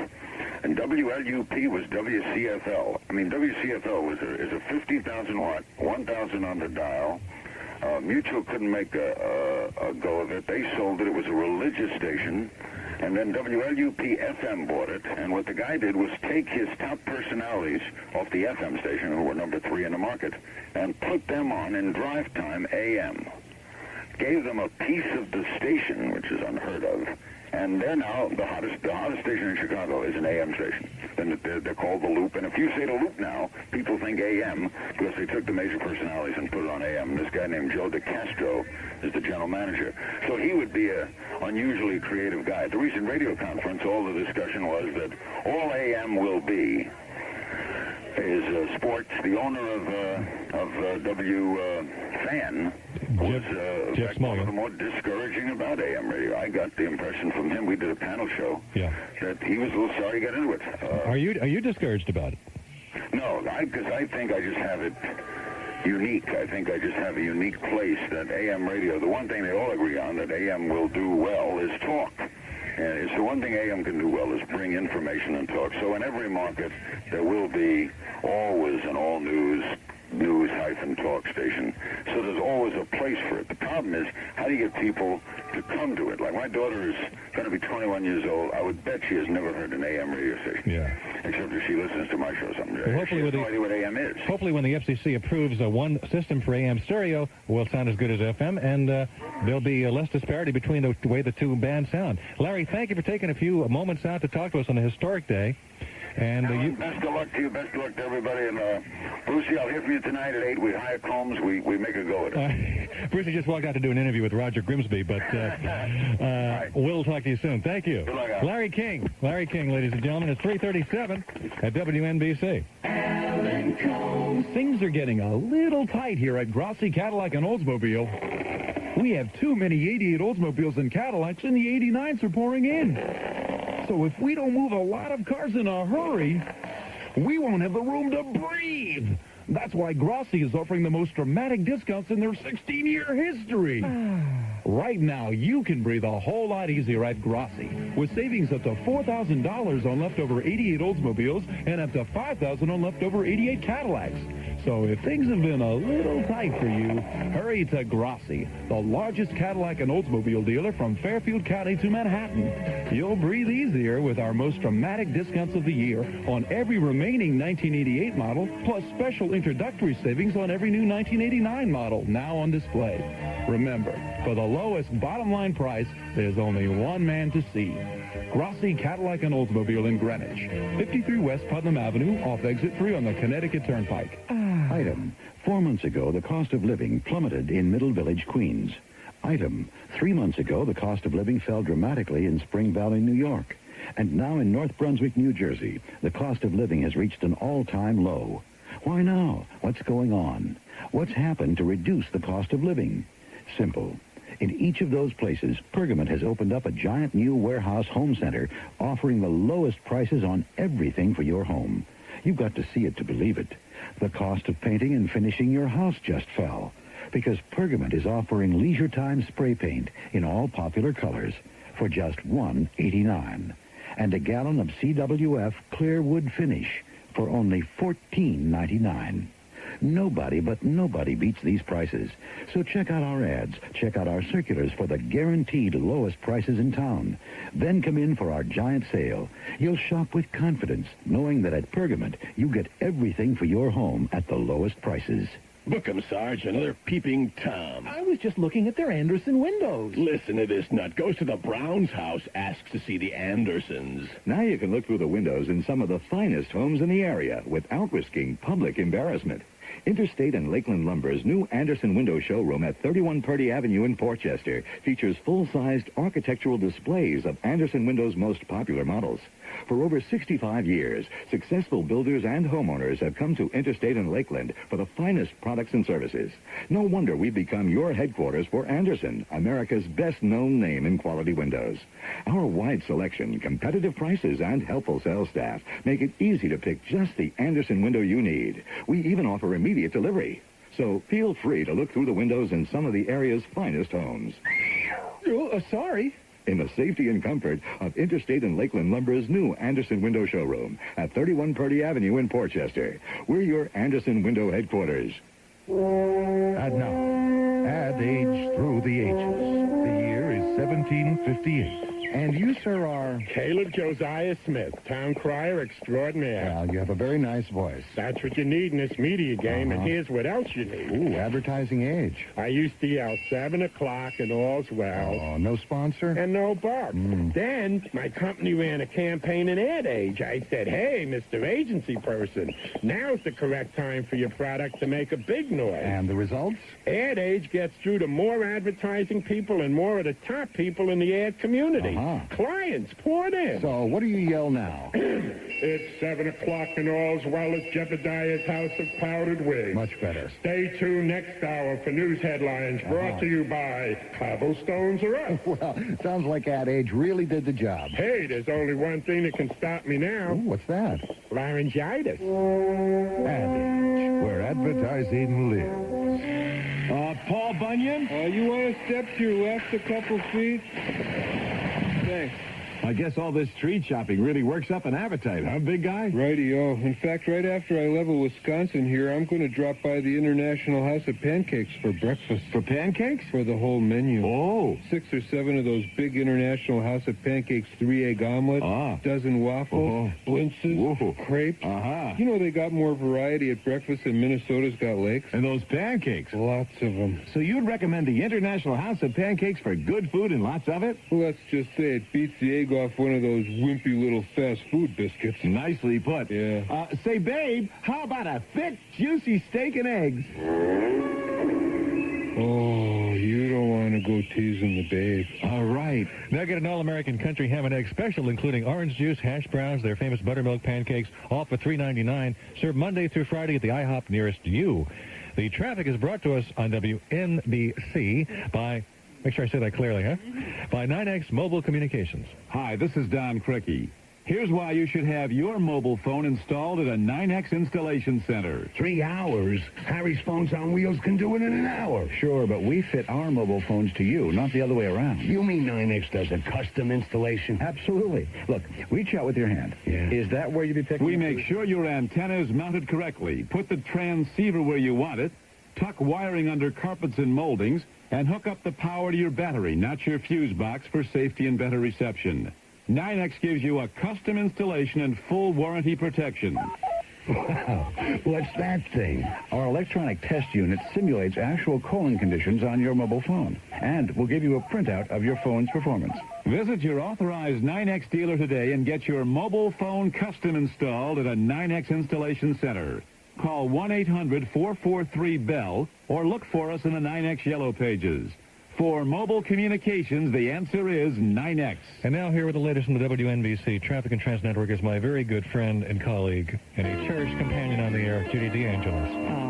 Thank you. If you're traveling through Queens and Brooklyn, the northbound BQE extra slow from Atlantic Avenue to the Brooklyn Bridge, and again from Flushing Avenue to the Williamsburg Bridge. It's due to a disabled tractor trailer blocking the right lane. Volume becomes sluggish once more between the Kosciuszko Bridge and the LIE. Outbound Holland Tunnel, a 10-minute delay. Outbound Lincoln Tunnel, no reported tie-ups, no reported problems either at inbound both tunnels and as well as the GWB. Outbound Queens Midtown Tunnel, about a 15-minute delay. Brooklyn Battery Tunnel, a 5 to 10-minute outbound delay. Outbound Brooklyn Bridge, extra slow across the span, and the Manhattan Bridge is heavy, but moving both ways. And we will be back in 20 minutes with more traffic and transit. What did you hear, Judy, her last newscast on the station and the emotion? WNBC. The emotion, I could hear everything you were feeling. I have holes in my tongue from where I bit on my tongue to keep from crying. That's really? True. Yeah. I mean, when you really just, get that choked up, but... Have you get choked up about a radio station, Ted? Oh, yeah. Yes, I have, sure. Many times. I've been choked by a radio station too many times. I don't know why. I knew it was a straight line, and Ted Brown took it and hit a home run. Ted Brown is with us. Ted is one of New York's... He is a seminal influence in New York radio. He is... one of my early heroes. I listened to you, and I used to emulate you. I used to, you did a kind of radio, and you've evolved, of course, over the years, but remember at the time you had a smile in your voice all the time, and I remember that. and you were so important and influential to me. I don't know about you. Talk to most guys, and they say they worked in here, they worked that station, this station, that station. I came to New York just to visit. I had never been here. And I came walking down Broadway. I see a sign that says 1440 Broadway, WOR. Had nothing to do, and I walked up there and auditioned, and I went back to the hotel, some hotel on 8th Avenue I was staying, and they called me, and they said, "You've got the job." And so I said, "Got what?" I didn't know what he was talking. They said, "You've got the job on WOR." And I said, "Wow." And I quick turned on WOR. And I hear a guy botching up a newscast. You don't believe how bad he was.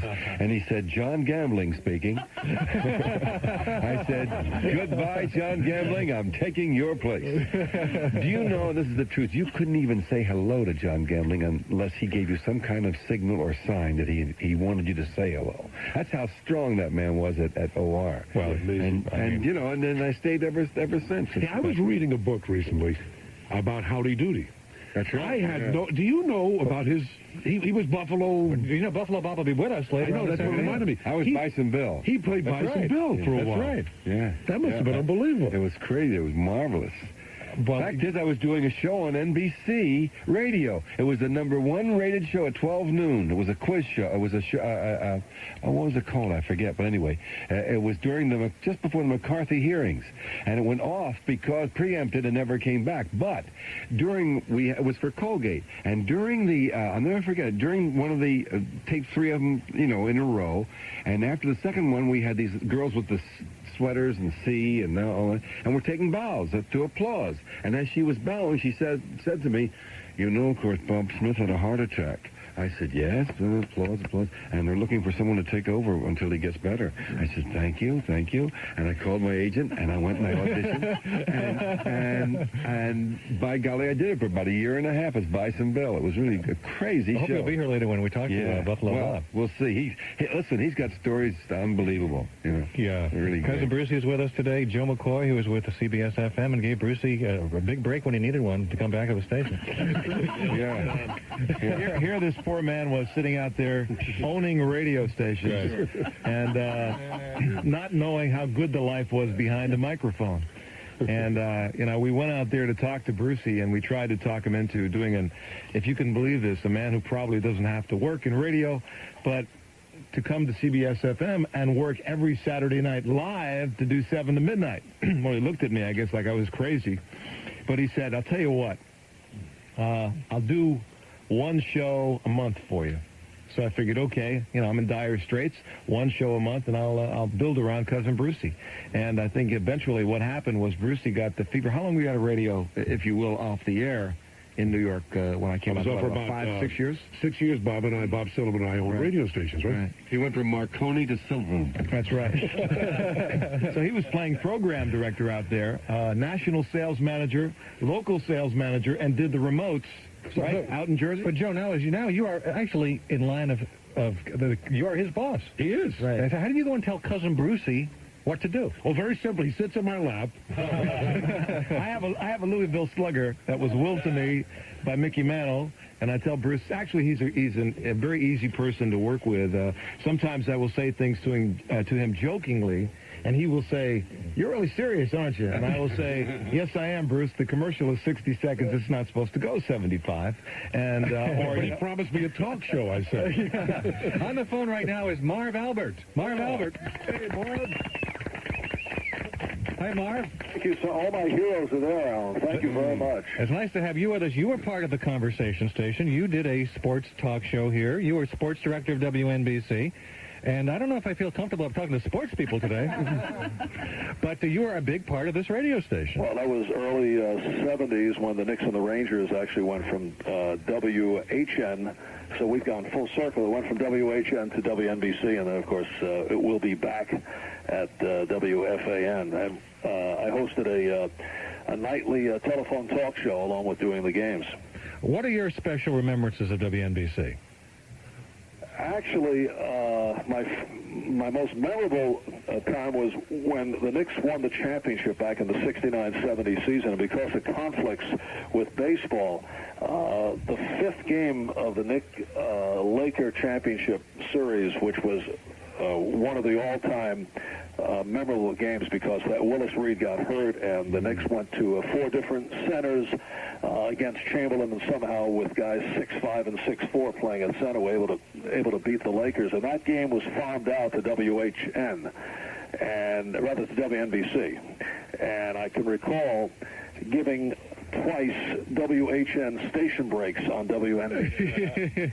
That was it. But I tell you, the thing I remember most, because I'd always been a great listener of Long John Neville, to me it was really more off the air in that I was on at night and I was able to spend a lot of time talking with Long John, who was a great man. I think I have more memories of that than anything else, over the 4 years. Well, you mentioned the man who, more than anybody else here, was my hero and who represented to me what talk radio is all about. Yeah, he was a fascinating guy, and it was, to me, it was a very precious time just, talking to the guy, off the air and spending so much time with him. Was he a different man that you got to know off the air than the one that we got to know on yeah, air? he had that sense of mystery on the air, and he really had a great sense of humor, and he was a very, very funny guy. He was a practical joker. You would not expect that from him, and of course he had so many interests.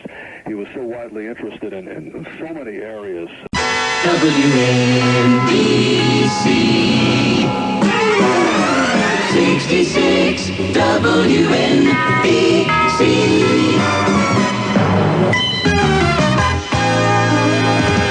This is it, huh? Last half hour ever for WNBC. I'm Alan Colmes, and we're going to do our last commercial break ever on this radio station. Remember the first one back in 1926? Sure you do. This is going to be our last commercial break, and this will be the last live commercial ever read. And who's the lucky recipient? You, Judy. You want to do it? No. I mean, who's the lucky...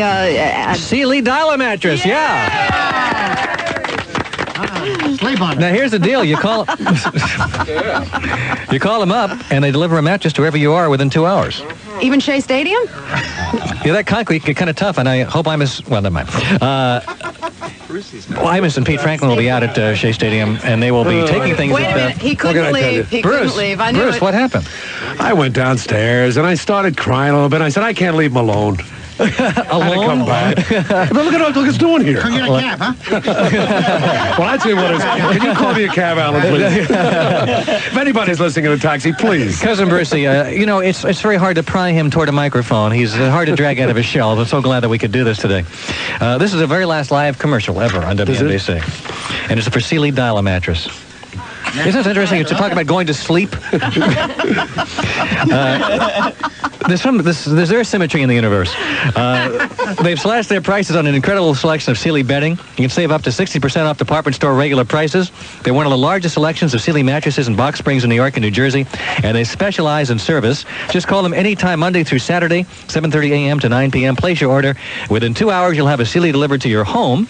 Pay the driver after you've approved the mattress, and if for any reason you're not satisfied, the driver will take the mattress back. And for a limited time, when you buy any Sealy Posturepedic set... We're talking real limited here, okay? Mention WNBC. Limited, okay? Hey, how much longer can you mention WNBC? And you'll get a luxurious set of Canon sheets and pillowcases, a $60 value, absolutely free. Mm-hmm. Your new Sealy bedding is just a phone call away, so for super service and extraordinary savings on super Sealy bedding from the 212-201 or 516 area, just dial mattress, M-A-T-T-R-E-S, which is not how you spell it. No, that's right. There's an extra S. Leave off the last S. For what? For the... So long. For Emmis.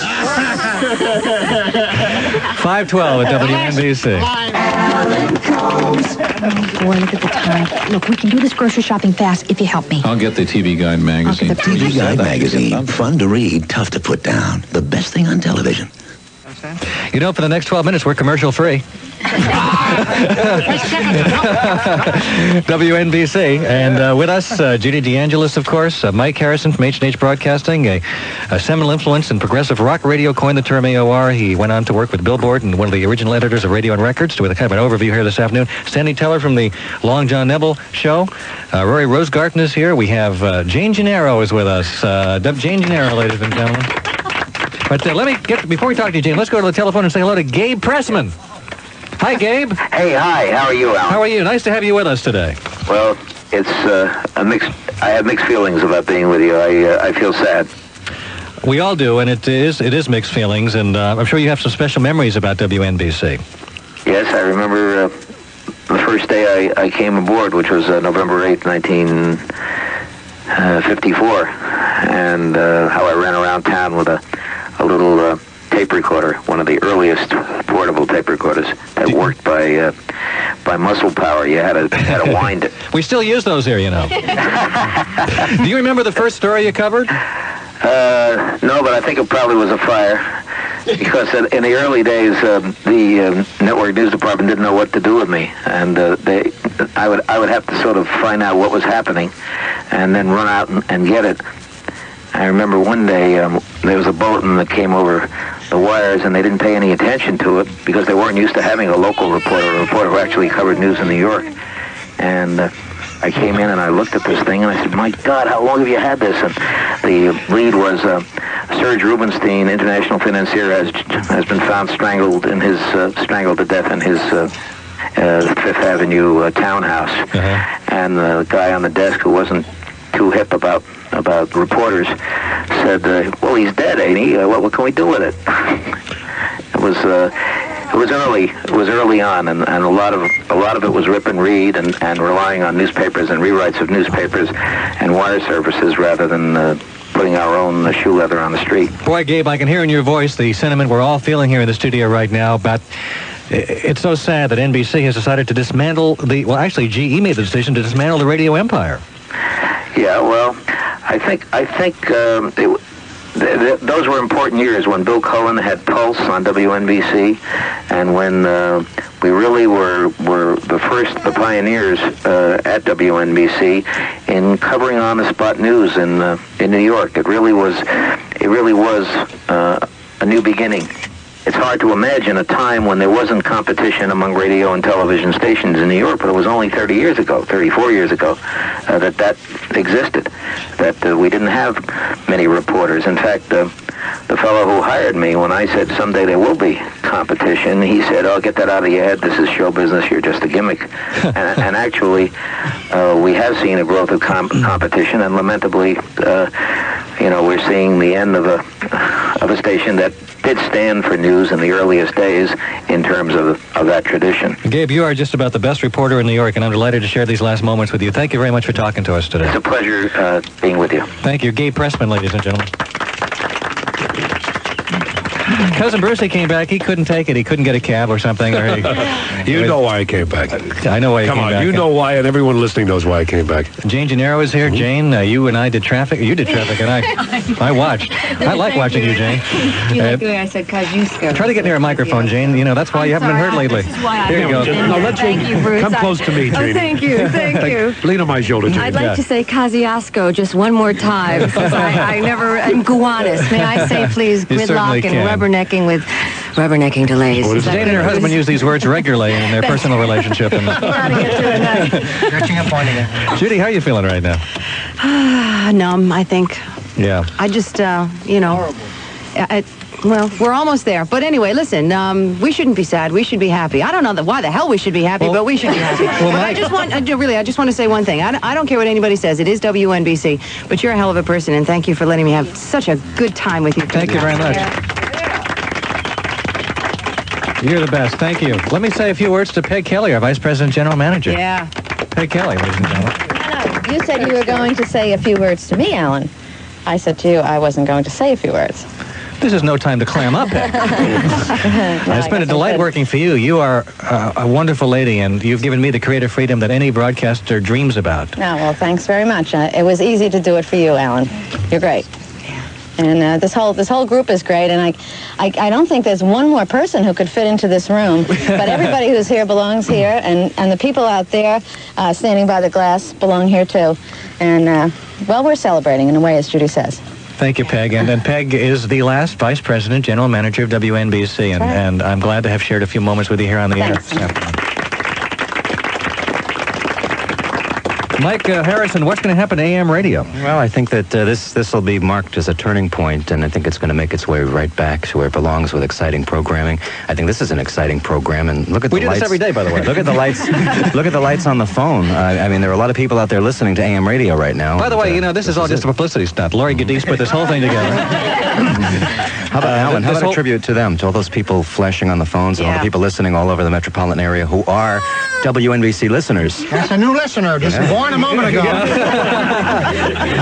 There's the ghost of Radio Future, ladies and gentlemen. Let's go to some of our phone calls, which we have neglected, not because we don't want to talk to you, because you are just about the most important part of any broadcast, especially the ones I do, but because we also wanted to pay homage to the former personalities and the present personalities here at WNBC. Give a chance to be the last caller. I wonder who the last caller is going to be. What a great honor. Ollie North, I hope. Pick it at random. WNBC, hello. Yes, hold on just a second, Bruce, quick. No, don't call me and put me on hold. How long can you hold on? No, that's not acceptable behavior. WNBC, hello. Yeah, hi. Hi. Alan? Yes, hi. Hi, I'm going to miss you, Alan. Well, I'm going to miss you. I'm telling you, I can't believe it. I drive the truck every day up in Mount Vernon, and I got to, I'm going to be lost without you. Oh, you'll find a life. Hey, that's right. We all will be. You'll get a life for yourself, sir. We ain't got them FM radios, That's a glowing tribute to this program. Thank you. Alan, I love your show. I don't have FM. Thank you very much. That's I'm going to miss you, bud. Thank you very much. WNBC. Yeah, hi. This is Eric. Hi, Eric. How you doing? I hope you guys bust a nut tonight and enjoy yourselves. Beautifully said. I hope so. Thank you very much. Harvard B school listeners, everyone. In Long John's day, Sandy, that language was not used on the air, was it? No. What was the language? Language. I must say that I know that the GE is relocating to the Finger Lakes, but that's another story. WNBC. Hello, Alan. Yes, sir. Listen, I just want to wish you the best. And I hope you can make something of yourself in the future. Well, that's awfully kind of you. Sound like my mother. Right, you really have. Thank you. WNBC. Alan. Yes. How you doing? Hi. I've been listening for the past 6 years now. I can tell. 6 years I've been listening to you. Yeah, well, I just got out of high school, and I loved your show. Thank you. No show that ever could compare to it. I'd like to say farewell. I wish you the best. Judy, she brought me laughter. I loved her on Soupy Sales. I just don't know what to say. I just wish you all the best and good luck. I'm going to miss you. Thank you very much. Okay. Thank you. Now, do we have to go out of delay before? Yes, we do. We'll do that in just a couple of minutes. Let me take a few. Let's see who the last caller is going to be. WNBC. Hi, my name is Jerry, and I've listened to NBC ever since I was about 12 years old. And from listening to NBC, I've grown to really appreciate the air personalities and the station itself. So much of an effect did it have on me that I went into broadcasting myself to a small degree. And radio and I have gone in different ways, but I just want to take my hat off to you personally and NBC. Thank you very much. Okay. Thank you. WNBC. Hi, Alan. Hi. Just like to say, NBC, goodbye. There'll never be another one like you. That's right. Thank you very much.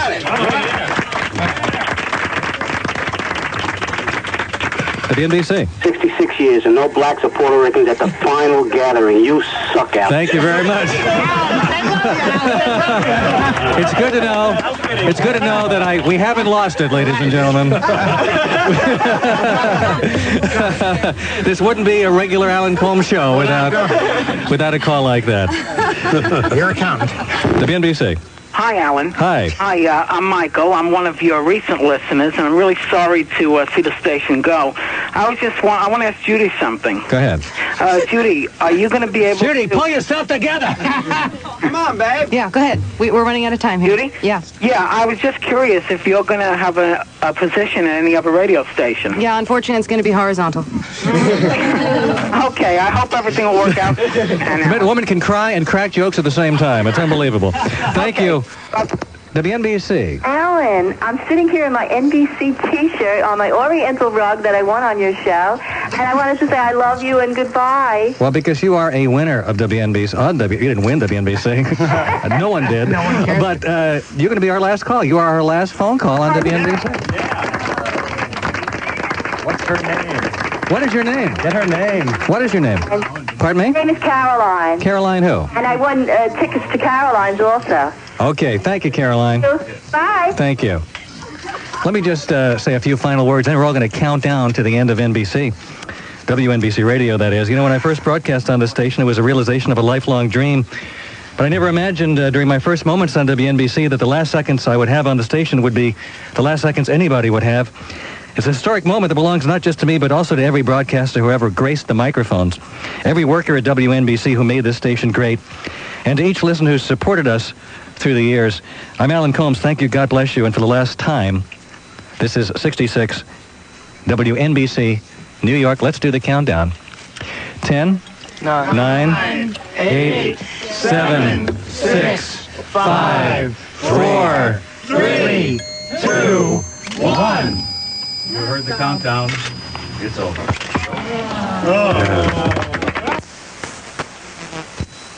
Radio 66, WFAN, New York.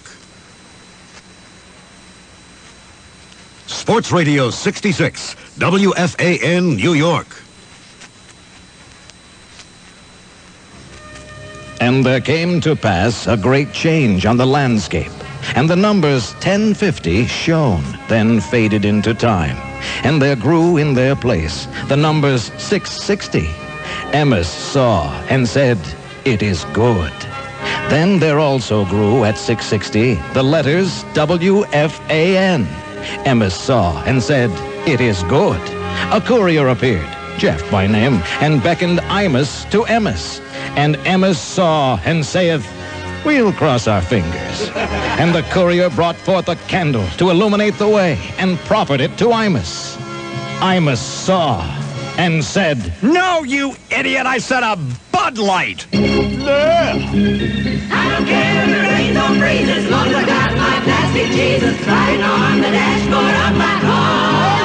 I can go 100 miles an hour, as long as I got the almighty power, put up there by my pair of fuzzy eyes. Say hallelujah, oh yeah, say hallelujah.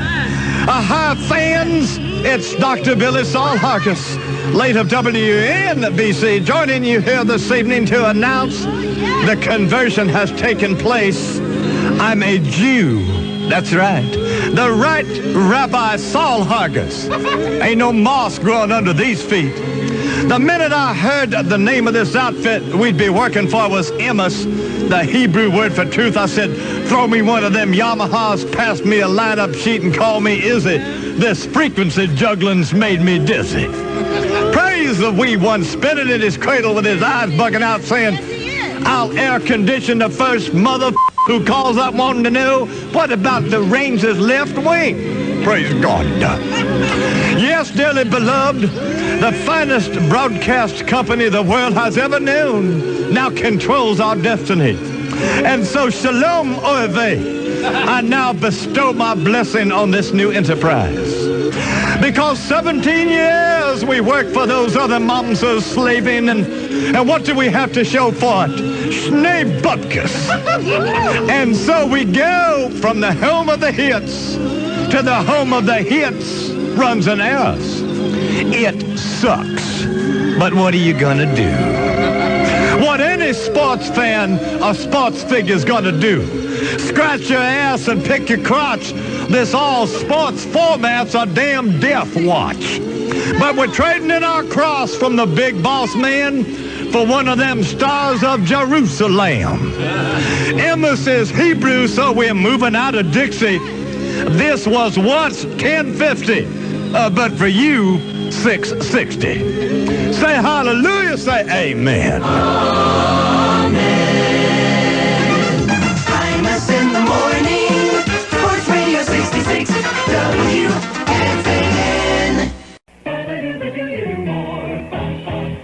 From door to door, more. The Pan Am Shuttle, more. Gives the business traveler. More time saved on a business trip means more time for you. So the Pan Am Shuttle has more great ways for you to save time than the other shuttle. For starters, our Marine Air Terminal at LaGuardia is 1 1/4 miles closer to Manhattan than the other shuttle's terminal. How much time will that save? Think about 1 1/4 miles of LaGuardia traffic at rush hour. Need more time? Try our exclusive water shuttle between LaGuardia and Wall Street or East 34th Street. Complimentary newspapers and magazines on the ground. Snacks and beverages in the air. More to make you choose the Pan Am Shuttle between New York and Boston or Washington. Every hour on the half hour, the Pan Am Shuttle makes it easier on you. And now back to the nation's #1 radio sports show. Pete Franklin on Sports Radio 66, WFAN. All right, thank you very much. Pete Franklin from the parking lot at Shea Stadium before the championship game. And we are now 66 Radio. All right, we are 66 Radio. There's all kinds of excitement and all kinds of distraction. The television cameras are on and all kinds of people are here. And champagne is being passed around. Everyone is getting bombed. Franklin is not getting bombed. Yes, thank you. I'll have a glass of champagne, thank you. All right, Steve Sloan has just handed me some. And so for the first time in my career, I will drink while I'm on the air. I will drink while I'm on the air. Good. And folks, it is a very exciting moment, and those of us in the broadcasting business are very, very excited about it, obviously. But let us not forget that the big story tonight is the New York Mets. Let us not forget that. The Mets in action tonight against the Dodgers. The rain continues to fall, but it is a soft falling rain. It is cold, it is damp, obviously outside. I hate to waste your time talking about the jerk. That's a trivia question. I'm sure you know who I'm talking about. I have no idea who you're talking about. Who's the biggest jerk you know in New York? The biggest jerk is the scumbag from Florida. You got it. George Steinbrenner, but he ain't here. He ain't here. Can I send him a message? No, don't send no message. The Mets are playing, and Don is here, and I am here. And Yes, don't be rude. Don't be rude. Don't be rude, for crying out loud. Don't be rude. Don't ignore my guest. Don't ignore my guest. Don't be rude. All right, well, maybe you and Don would both like to join in this message. Pete, maybe you want to take it down a couple notches. Maybe the veins are popping out of your head. Nah. This is the way I ordinarily talk. I'm just warming up here. Now, don't be rude. Now, talk to Don and I. We don't want to talk about the Scuzz. I'd like to just laugh at him. I'd like to just laugh at him. Sir, where are you calling from? I'm calling from Rockland County. Now, are there like attendants near where you are? Are there what? Attendants. Oh, yeah. Right up the road. You got guys in white coats with a stethoscope? Yes. Yeah. Yep. Okay, well, why don't you just go back to your room and take your medicine, and we'll call you back, okay? All right, listen. You're laughing because it's the truth, isn't it? Oh, yeah. I admit it. Pete, I talked to you once before, and I said you were flat and you were flaky, and I'm glad there was more than one of us in the world. Now, tell me, how often do you see the doctor? Oh, as often as possible. That's good. Have you had your lithium for today? No, Mike won't be needing that anymore. Okay, all right. We're glad that you called because you really enlivened the whole day for us. Well, I think he probably was dialing the suicide hotline and got up. I usually There's agree my with you advice, on- sir. Just go ahead and do it. Do it, Come on, please. Free the world. Jump. Right. Or still better use a bullet. Oh, that's very nice. That's it. All right. No, we're really saying that to you because we mean it. I don't know. I didn't think you two guys were going to be able to get along, but we're going to get along. We're both working out fine. We're both ripping off Imus. I mean, it's their problem, not ours. Pete, I really wish you'd speak for yourself in that regard. You know, I mean, what do we got to worry about? The management's got to come up with a check every week or two, and if they don't, they're in trouble, right? Right. We'll show them the pictures that Don has got in his room that he's been working on for months. I hope you got the pictures of Jeff for that weekend in Terre Haute. Mr. Smiley said that he loved the chicken, so we had to take his word for it. All right. All right, Pete. Yes. All right. I'd just like to say I usually agree with everything you say. Oh, that gets no. Yes. When you said that Steinbrenner was going to steal the Mets thunder, yes. He's not going to steal anything. Right. If anything, he just made more people laugh at him. All right. Fine. All right. Did something happen with Lou Piniella that I don't know anything about? Lou Piniella got the Martin Luther King Award today. I don't understand. Maybe was he fired today? Oh, yes, he was. Oh, he was. Fired. I didn't know that. Oh, yes. Well, he was fired officially today. You know, they're having a press conference. George was told by the commissioner not to do this during the playoffs of the World Series. So he waited till tonight, the opening of the New York Met thing, and had his press conference and appointed Dallas Green to run the show for a few weeks till Billy Martin comes back, you know. Billy right now is out learning how to build a wall or something. I like Billy Martin. Why would you like Billy Martin? I don't know. I think he's a great manager.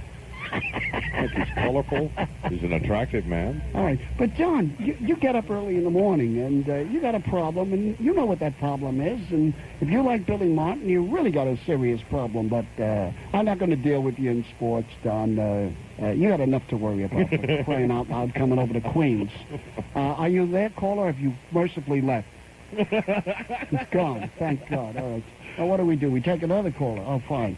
Got to have guys produce this garbage. Hello. You're on Fan Radio with all the fannies out there listening. These are your listeners, Don, and now fannies from now on.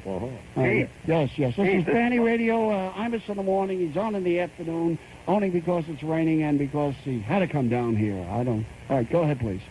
Pete, this is Mike from Asbury. Oh, Mike! Hey, this is Mike from Asbury. First-time caller. What kind of caller? First time. Wait a minute, let me get the bell. Here, you got the bell. You get the bell. This you guy's going from NBC time this time? Just the bell, huh? All right, this is from Asbury. Could you hear us on the old 1050 like you can now on the 660? I can hear you a lot better. A lot better. A couple questions about the Mets, or a couple statements, first of all. Well, why don't you make... aren't you thrilled that Don Imus is joining All Sports Radio? How do you feel about that? Don Imus on All Sports Radio? Yes. The man is with incisive wisdom and insight into sports. Yes. What does Don know about sports, though? Tell him. Don, tell him. Here's what I want to happen, sir. I want, when you go home this evening, are you at home now? Yeah, I'm home now. Is your wife home? Yeah, she's home. Oh. Honey, you want to say hello? Well, no. What I want to happen, I want you to go in the bedroom, and I want you to find your wife in the sack with Oprah Winfrey. Just go into the bedroom and find her wife. And I want them both to be smiling. Will you be there or what? Oprah Winfrey. This is before the diet, right? This is your guest. You talk to this clown. This is not my guest. This is some perverted caller from Asbury Park. I don't know. What are we going to do, the traffic now? All right, here's Dennis O'Mariner. Get us out of here and do the traffic in the sack with Oprah Winfrey. Come on, Don. All right, Pete and Don, and the traffic is very heavy inbound and outbound the Grand Central. Still one major jam. The big outbound delay is from the Triborough to Shea Stadium. Obviously, all the fans are on their way inbound. The Van Wyck is slow as you go up to the LIE and through Shea Stadium. The Whitestone Bridge has been a washout all afternoon since around 4 o'clock. Heading Queensbound, Throgs Neck, not much better for you right now. And to compound the problems for the rail riders, the Queensbound F trains are on the A line right now from J Street through West 4th Street. They've got some police activity north of Delancey. Earlier problems on the LIRR taken care of. I'm Dennis O'Mara for Sports Radio 66 WFAN Shadow Traffic. I'm coming home to Channel 9. I'm going to be reporting on the sports that I used to watch as a kid. It's real exciting to me. It's dream come true. Does that sound hokey? That's what it is. Meet Russ Salzberg, the new sports anchor on the Channel 9 News. I don't like to depend upon wire copy and the newspaper for my information. I like to go out and try and get the information myself. I found athletes trust the guy and they don't mind the criticism if they see the face. Russ Salzberg. You might not know him now, but you will. Most people who are interested in sports their number one wish would be able to be that professional athlete. The next best job in the world is the sportscaster because he gets to rub elbows with those guys. So I got the second best job in the world. I'm pretty happy with it, and I'm going to make sure I have fun doing it. Russ Salzberg, the sports fan with the second best job in the world. Weeknights at 10 on the Channel 9 News. Radio built for the New York sports fan. Sports Radio 66, WFAN. All righty, we're right back in the parking lot at Shea Stadium. We're 66 Sports Radio. We have switched, and in about 5 minutes, we're going to spring a very exciting concept that we think the fans are going to dig, really, really dig. The Mets tonight, let us not forget it, the big story is still, without question, the Mets and the Dodgers. Game 3, John Tudor scheduled to pitch. John Tudor with a lousy, rotten, hurting hip. Man should not be out in the cold weather tonight, definitely. And, of course, Ron Darling, who loves this kind of weather out here. New Yorkers who are used to this. We're used to this hardy weather. Californians can't take it. They're not used to this. New Yorkers are used to this. They really are. And we're going to have all the excitement on fan radio tonight with Game 3. Now, we want to remind you, Game 4 tomorrow is practically the crack of dawn. It really isn't the crack of dawn, but it's a high noon affair. And they will be getting things underway very early tomorrow. Howie Rose will be joining us here a bit later on at about 6:30 for the Mets Extra, and then I'm going to go in and gouge myself like a pig and watch the game and scream my butt off tonight.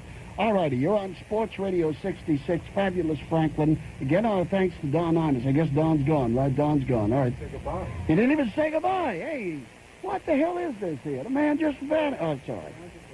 That's it. He's out scrounging for a ticket, hustling for a ticket. All right. Don's out. I don't know why he wants to go to the game. I mean, the man don't know nothing about sports. What is everything like that? He didn't even say goodbye. He's out scrounging for a ticket. You took his seat, for crying out loud. Did you come up with a ticket? I mean, anyone give you a ticket, Don? I was out talking to Dominic Fioravanti, who used to be the general manager of WNBC a number of years ago, and now is with Shadow Traffic. I see. I thought he was out there in the parking lot selling tickets. No. He's a great guy. He is a great guy. Unemployed or employed? No, he's a big wheel at Shadow Traffic. Oh, really? You're serious? Yeah. Well, that's a steadier job than broadcasting. All right. Let's continue along with this cockamamie thing for a few more minutes. So let's take another call and see if the caller has anything to say to add to this show. Essentially what you do now is you don't play any records or anything? Oh, no. I don't play any records. You play records? Yeah. What kind of records do you play? Well, seriously. It just depends on what the record company sends over, Pete. But let's not get into that here on the air, okay? I see. You always take cash, of course. But you just take calls, just like one call after another? I take calls, right. I don't care who they are. I'm not prejudiced. I'll insult them all. It's been good so far. It's been very, very good so far. I haven't worked in years, you know. All right, let's go to our next caller, and welcome to this program, whatever this program is, in the rain in the parking lot. Hello there. Hi. Hi. How are you? I'm fine. Don Imus is with me. You know Don Imus? Well, I've never met him personally, but I've heard him. Hi, ma'am. How are you? Okay, how are you? Good. She didn't give her name. What is your name? Sorry, my name is Jerry. Jerry. Is that Geraldine? No, please. I hate Geraldine. I didn't know you hated Geraldine. Otherwise, I wouldn't have asked. What is your real name that has forced you to call yourself Jerry? Because you weren't born with the name of Jerry, obviously. Yes, I was. You were born Jerry. That's my real name. I have never met a broad by the name of Jerry. Have you, Don? No, I haven't, Pete. Thank you. All right, go ahead. Other than Joey Heatherton, yeah. Joey Heatherton, yes. Joey Heatherton. All right, go ahead. Okay, I just have two questions to ask. Go ahead, Geraldine. I'll only accept that by you. Thank you. Do you think Keith Hernandez will play tonight? I mean, with the weather and everything and his hamstring pull. Don, answer right up. The Prince of Darkness, will he play tonight? Yes. We don't know. He probably will. All right, you hear what Don said? He probably will, Don. That took years of training and study, and for that we get paid. Is this game going to be rained out, Pete? No, it's not going to be rained out, and there's no way because the networks are standing by, and they've got a lot of underarm deodorant commercials to run. All right, Don, you want to hang around with me till 6:30, or are you getting the hell out of here? I would really rather not, but if I have to, I'm getting the hell out of here. I'm going to leave. It's been great. I'll see you Monday morning at 5:30. No, you won't, because it's been you know what I mean. I know what you mean. All right, Don is on here, 66, and Don looks good. He's got his blue jeans on, and I'm getting out of here. All right, thanks. Sports Radio 66, WFAN.